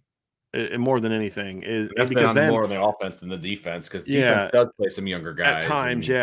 It's always been frustrating because it's like then you whine about how your receivers don't have enough experience in 2022 when you should have been playing them last year. You should have got them more experience last year. Should have got the ball more last year. Right. So that's been a frustrating thing for me. And then the other one is just the inability to develop quarterbacks. That's the one for me. Frustration for me. Yeah. That's the one for me. It's the overall quarterback production and play, and however you want to quantify the quarterback play, that's what it is. And they have an opportunity now to kind of change the narrative at quarterback for Notre Dame, with Sam Hartman coming in, but they didn't develop Sam Hartman, right? So now, can the quarterback play be better for the offense? Yes, but the development piece of it is still going to be a question mark. And what does that look like in 24, 25, 26? As some of these younger guys who we think are really good and have the ability to be really good, can they get developed by this staff and by Notre Dame in general, and then start to just get quarterbacks in here and get them on the field and have them produce? I think that's, to me, the biggest question mark or the biggest frustration with the offense, because they've had good receivers, good offensive line, good running backs. I mean, they've had other position groups on offense that can be championship level, championship worthy. Just haven't had the quarterback to get them there. And that's been extremely frustrating at a place like Notre Dame that should be able to attract quarterbacks, which I think they have done, but they haven't been able to keep them / develop them. And that's been even more frustrating. Agree. Jordan again, can Notre Dame keep sustaining its needs at safety by going to the transfer portal every year? I don't think a team can sustain their needs at any position by going to the portal every year. Eventually, you have to recruit high school players, especially at Notre Dame, because Notre Dame has done much better in the portal, but all their portal guys are still graduates. I mean, they're still getting graduate portal guys. I mean, Sam Hartman's a graduate, Javante Jean-Baptiste, Thomas Harper, and they're all graduates. Yeah, right. They're all grad transfers. They're guys that they would have got before the open portal system. Right. So Notre Dame especially is just not going to be able to do that, nor should they, honestly. And you have to recruit high school players. Absolutely. You have to. Now, you may need to rebuild your roster early on with portal guys, like Brian Kelly did that to a degree last year. Lincoln Riley's doing that at USC. We're starting to see USC somewhat go more to high school now, but he's still going to be much more portal involved than anybody else. Just the nature of it. But the best teams in college football right now, Ohio State, Alabama, Clemson, Georgia, Michigan, Notre Dame, to me, the USC is the anomaly. They're the exception. Those other teams are not portal dominant teams. They're going to the portal. Is it sustainable? Like that's I don't think that it is. Yeah. I think it's good to get, if you're going to make a run, it's hole plugging. It's just hard to, because Lincoln Riley's in a situation at USC where he can kind of reload every year. His reputation being in LA, all that kind of stuff. But then the cat up at Michigan State, Mel Tucker, tries that. Forgot his name for a second. But Mel Tucker does that, and that for the 1 year it works great, but then the next year they tank. Exactly. Because they can't go out and just get new transfers every single year. And they got a little lucky with Kenneth Walker. I highly doubt that when Wake Forest or Michigan State got him, they're like, this guy's going to be the best running back in college football. He even started at Wake Forest. Yeah. Which says a lot about, whoever's making those decisions at Wake Forest. But yeah. Yep. From Tom, is 40 times speed part of being athletic? If so, how can you be really, really athletic if you're not fast? I understand there's more than speed in being athletic. You kind of answered your question, right? And can you be fast and not a great athlete? Sure. Can you be a great athlete and not fast? Sure. I mean, it's like not every really athletic player is really athletic in every category. Sure. Right? Like would you call Will Fuller really athletic? I would, right? But Will Fuller had some numbers that you're like, those aren't great numbers. Like, his agility wasn't great, right? If you look at his numbers for the 3-cone. So Will Fuller goes out and runs a 4.32, which is really good. But then you look at his other stuff, and he ran a 6.9 in the 3-cone. That's pretty good. Only a 33.5-inch vertical. It's not very good. A 4.27 in the shuttle. That's not very good. Right? So it's just one of those things where, but I'd still call him athletic. Certainly he's very athletic. Can you be an athletic linebacker and run a 5 flat? No. But that's not what we're talking about. What we're saying is you don't need to be a 4.5. You can be like Manti Te'o's a perfect example. I think Manti Te'o's a very good athlete. He's just slow. He's just not like fat, compared to other elite linebackers. He's just not real fast. I was told this about Jeremiah Owusu-Koramoah. I got told 3 months, but 3 months before actually is even longer, because I got told this during the season. Guy said to me, "There's no way Jeremiah Owusu-Koramoah runs a 40 at the combine or pro day."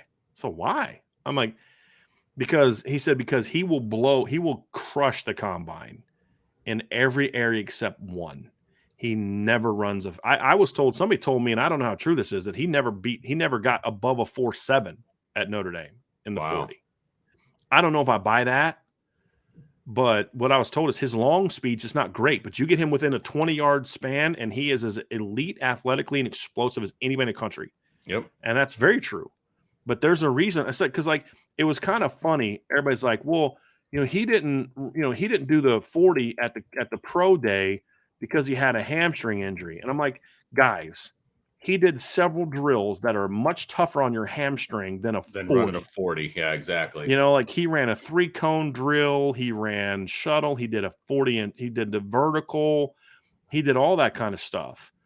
Right. So he didn't run that because he didn't want to put a bad 40 time on the table, which I completely understand. Absolutely. But he was one of the most explosive athletes I've seen at linebacker. I mean, him and Jalen Smith are easily the two best athletes I've ever seen at Notre Dame at linebacker. Easily. Well, and that's the other thing. He wasn't fast. Being quick and being fast are kind of two different things, right? Because how often do you need Jeremiah Owusu-Koramoah to run 40 yards in a straight line? You know what I mean? Right. That's just not, if I'm looking at all the things that I need to look at, that's one of the last things that I care about. So to answer Tom's question is being a great athlete does not require that you're great in every single measurable that is a part of athleticism. Right. Like I would call Isaiah Foskey a very good athlete, but there's certain drills where he didn't test super well because he's a little tight-hipped.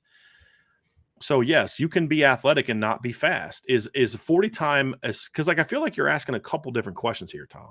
Right. Well, is 40 times a question just of being athletic? Yes. Yeah. Right. Sure. Yes, it is. Is it the trump card where a good or bad time makes you this? I would say it is in one way, but not the other. It's hard for me to say someone's not a good athlete if they run a really fast 40 time.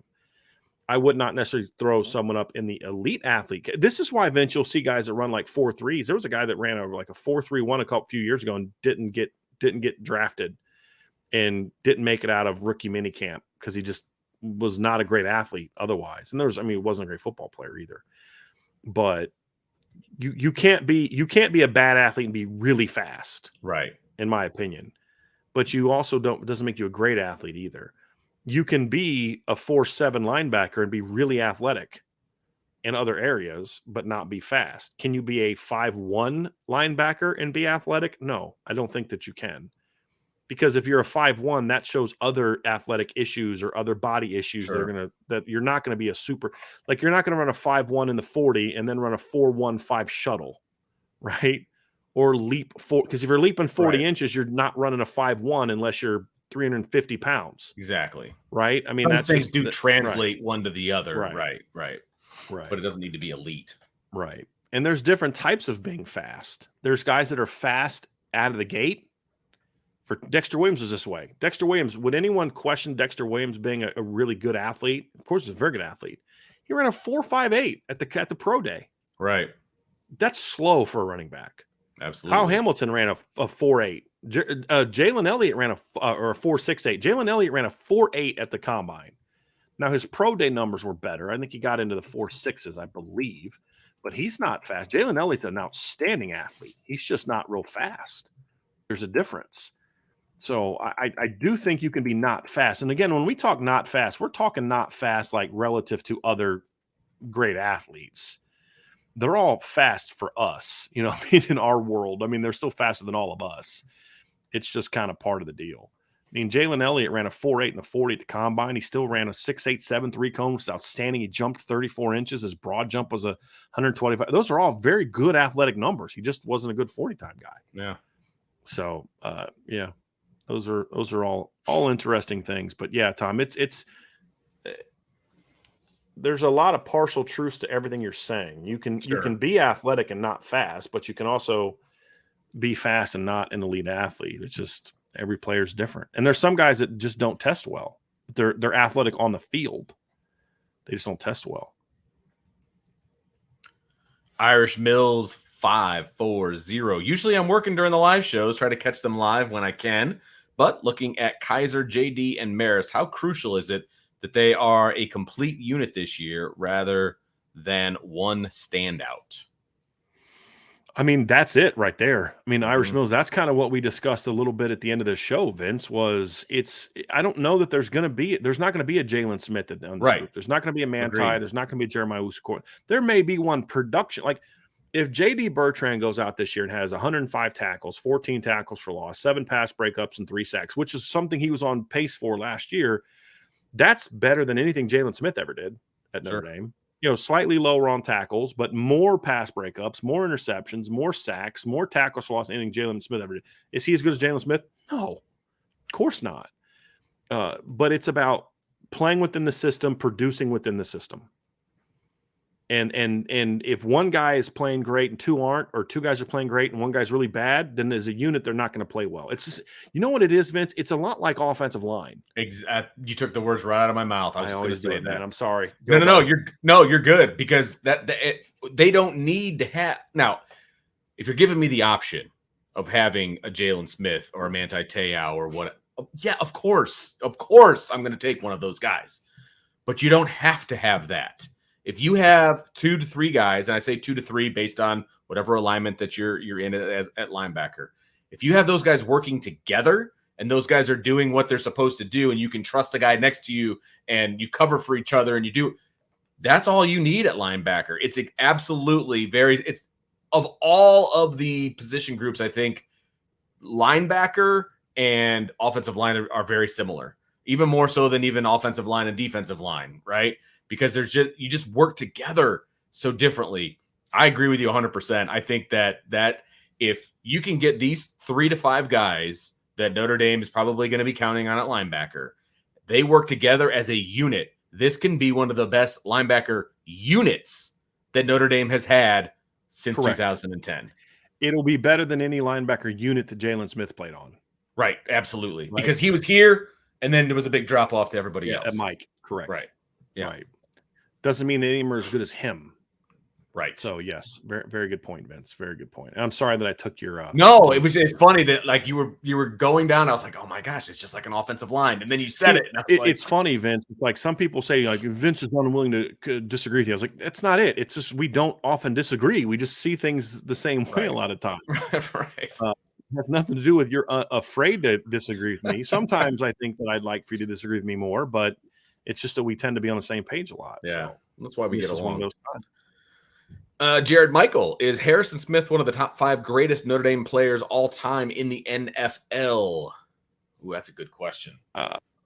He's in the conversation. I mean, because there's been in all time. I mean, we're talking Joe Montana, Alan Page, Jerome Bettis. Yep. All 3 of those guys. Tim are Brown. I mean, that's just off the top of my head. I mean, Zach Martin.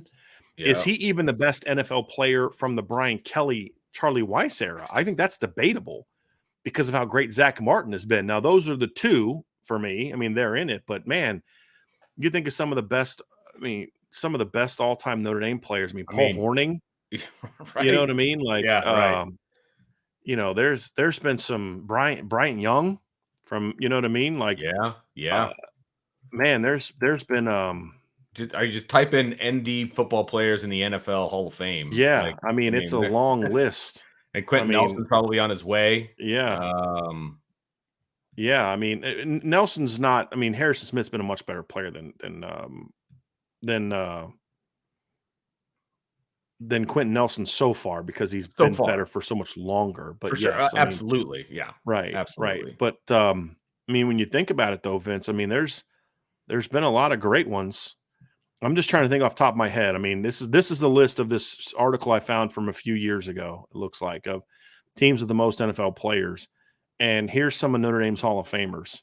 Obviously, we talked about Joe Montana, Jerome Bettis, Tim Brown, Nick Bonacani, Dave Casper, George Connor, Paul Hornung, Curly Lambeau, John McNally, Wayne Milner, Joe Montana, Alan Page, George Grafton, Bob Kuchenberg. I mean, there's been some great players in that conversation. I mean, so just off that alone of guys that I know about, because some of those guys are Curly Lambeau, they're before my time. Sure. Just Jerome Bettis, Tim Brown, and this is before Bryant Young was enshrined. So you have Jerome Bettis, Tim Brown, Joe Montana, Bryant Young, and Zach Martin. To me, Alan Page. I mean, those are six right there that I'd have over Harrison. Right. Now, that's not to tear down Harrison, because I think to me, Harrison's a Hall of Famer. I mean, when you are one of the very best in the NFL at your position for a long period of time, and he's been the best in some years, but he's been one of the 2 or 3 best in most years for a long period of time, and you produce, I think you're a Hall of Famer. I think he's a Hall of Fame player. Is he one of the 5 best ever at Notre Dame? No. Now, if you were to take out the last 20 years, yes. Because then it's like Jerome, or let's say last 30 years of guys that played in the last 30 years. So that'd be what, since 1992, so like mid-90s. Right? So you'd have Jerome Bettis. So like if you go 92 season. So you'd have Jerome Bettis, Bryant Young. Yep. Right? Those are 2. You'd have, I think Aaron Taylor would have been in that conversation, not for injuries, because he was pretty good early in his career. But you have Jerome Bettis, Bryant Young, Zach Martin, Harrison Smith. To me, those are the 4 that stand out above all the others. Justin Tuck is in the but I think Harrison Smith's in the conversation. But Justin Tuck's in the conversation. I'm trying to think of guys for a long time in those last 30 years that were the best at their position potentially. Yeah, just trying to think. But yeah, those are running back, nobody else, receiver, nobody else, other than obviously like said Tim Brown. Tight end, injuries have kept. I mean, Kyle Rudolph's been pretty good, but not. I mean, he hasn't had the career. Yeah, offensive line. Ryan Harris is a pretty good player. I mean, he's won 2 Super Bowls. Ronnie Stanley. Ronnie Stanley's been pretty good. So, I mean, there's a lot of guys in there, but Harrison's in my top 5 of the last 30 years. Agreed. For me. I agree. Bobby Taylor was a pretty good player in the NFL for the Eagles. He was a good one. But I'd say last 30 years for sure. For sure. But all time, no. Somebody asked about Quentin Nelson. All time, no. Not all time. Now, could he be if he gets back on track? And yeah, of course he can be. But man, that's a good one. That's a good. I mean, Joe Montana's got to be in there. Jerome's got to be in there. Bryant Young's got to be in there for me. Zach Martin's got to be in there. Yeah, because Joe Montana played through the mid '90s, so he was still in the league in '92. So what I meant is guys that played at Notre Dame from '92 on. Oh, so like taking out the Montanas, the Alan Pages. I thought you were talking about in the NFL. No, guys that played at Notre Dame since then. Gotcha. Okay. So that's a good one. It's a good one. But no, I would not have him in there. But the fact that we even had to think about it for a second says how great Harrison Smith is. Absolutely. I mean, he has been so consistently good at a high level for so long, which is not an easy thing to do at that position. Yep. Because the safety position has changed a lot in the amount of time that he's been in the NFL till now. I feel like it's changed too. So he has adapted and still been one of the best. Yeah, people talking about Quentin Nelson. Guys, look, let's let Quentin Nelson play his career out. Right. Yes, he's off to a phenomenal start, even if he did have a down year last year. But let's let him. I mean, he's been in the NFL for what, 18, 19, 20, 25, only 5 years, right? He's not Zach Martin yet. Could he be? Of course. But I don't think he's even halfway through his career at this point in time, right? So he could be there, but right now, he's not. Right? If you'd asked me if Jerome Bettis was a Hall of Famer after his 4th year in the NFL, I probably would have said no. It's like, how about we just let him finish his career out? He hadn't even gotten to the Steelers yet, I don't think, at that point. Well, I'm trying to remember because he was with the Rams at first, right? Right. Yep. Let me look up. I don't know because you could be right, Vince. I don't know. I I'll look it up. I forget what year it was. He did go to the Steelers. Let me look at that. So he was with the Rams for 2 years, 3 years. Okay. So it wasn't year 4 is when he went. But yeah, and his first 4 years, he had 1 year that he didn't get to 1,000 yards, and 1 year with the Rams he was barely over it. And he only had for the first 3 years, he only had 13 touchdowns in his first 3 years. When he went to Pittsburgh, his career took off. Oh, absolutely. Right. Yeah. He had a really good rookie year, and then after that, the next 2 years, not so much. And then he goes to the Rams and the Steelers, and he takes off 1,400 the next year, 1,600, 1,100, 1,091, 1,400, 1,072, and finished his career the way that he did. So yeah, I mean, let's just let him finish his career first. I anticipate Quentin Nelson's going to be in this conversation when it's all said and done. But he's got another 10 years to play. If you'd have asked me after year 5 of Harrison Smith, I'd be like, guys, let's let him finish his career first. He's been pretty good so far, but let's let him finish his career. Right. It's that sustainability aspect of it to me that I need to see. All right. Last one, Vince. Here's one right now. Let's go to this one. From our boy Archer. If we all agree that Harold Perkins is the best linebacker in college football, who would you put number 2? Well, I know who a lot of people put in there. A lot of people have like Tommy Eichenberg as a preseason All-American. Jeremiah Trotter's getting a lot of preseason first-team All-American love. I think Jeremiah Trotter's a nice player. I just don't see that. Okay. I know Barrett Carter's getting a lot of love at linebacker. Honestly, Vince, boy, this is a tough one. I would probably go with one of the 2 Georgia kids. Okay. And it's kind of a pick 'em for me. Honestly, between Dumas and Munden, I'd probably go with one of those 2 guys. I like the Clemson linebackers. I do. I especially like Barrett Carter even more than Jeremiah Trotter. But I think if Jeremiah Trotter wasn't Jeremiah Trotter's kid, I don't know if he's got the same reputation he does. Still a good football player by no means. But that definitely helps. Yeah, it does. Because it's like we talked about yesterday with Joe Alt, right? It's the wrecking. You're not going to be an All-American if nobody knows who you are. I don't care what your numbers are. People need to know about you. Absolutely. It's a popularity contest to a degree. Well, especially a preseason popularity contest. Right. Anyway. In Lindy's, it literally says when they're talking about Jeremiah Trotter, they've got him listed as the 4th inside linebacker. One of the things they say about him, it's easy to see his NFL genes, like right there. You're already looking for it. Right. Exactly. Right. I'd probably go with one of the 2 Georgia kids, and I'm comfortable whichever one you wanted to take of that group. I think they're both really good players. That's where I would go with that. Okay. I think the other kid, Tommy Eichenberg, after the year he had last year, he should be in the conversation. Absolutely should be in the conversation. I just think the Georgia kids are just better players, in my opinion. And I especially, because there's also a little bit of projection on my end for this, Vince, too, is because I think those guys were both true sophomores last year. Yeah. And so, and they're different. Dumas is a Mike. Munden's more of a rangy, athletic kind of kid. So I think one of those 2 kids is going to be the number 2 guy this year, in my opinion. So that's where I'm at for those 2. So yeah, that's it, Vince. Why don't you take us out of here, man? We're gonna you and I are actually gonna finish a podcast in under 3 hours. If I can get us out of here in 2 minutes and 45 seconds, is that what you're saying? Thanks everybody for joining us at the Irish Breakdown Podcast. Brian, Vince, make sure that you subscribe, you hit that notification bell, and share with your family and friends. We would love to spread the word of IB Nation, and don't forget to sign up for the message board. We literally had people sign up for the message board during the show today. Gold Club annual members, yes, yep. Come on now, just get on the wave. Just get on the wave. That is the Champions Lounge at irishbreakdown.com. Check out irishbreakdown.com as well, because there's a lot of good articles over there. The Champions Lounge is at boards.irishbreakdown.com, but you can find it if you were at irishbreakdown.com and you go to the top of the board or top of the page, you will see Champions Lounge. And if you click on that, it'll take you to the board. So yes, you can find it that way as well. And by the way, pick up some merch. Pick up some IB Nation merch, baby, because there's plenty of that. This is in the store. That's in the store. Just all kinds of stuff. I got my white sweet hat right here is in the store. Got my white hat right here. Yep. Literally half my closet is IB stuff, and I wear it all the time.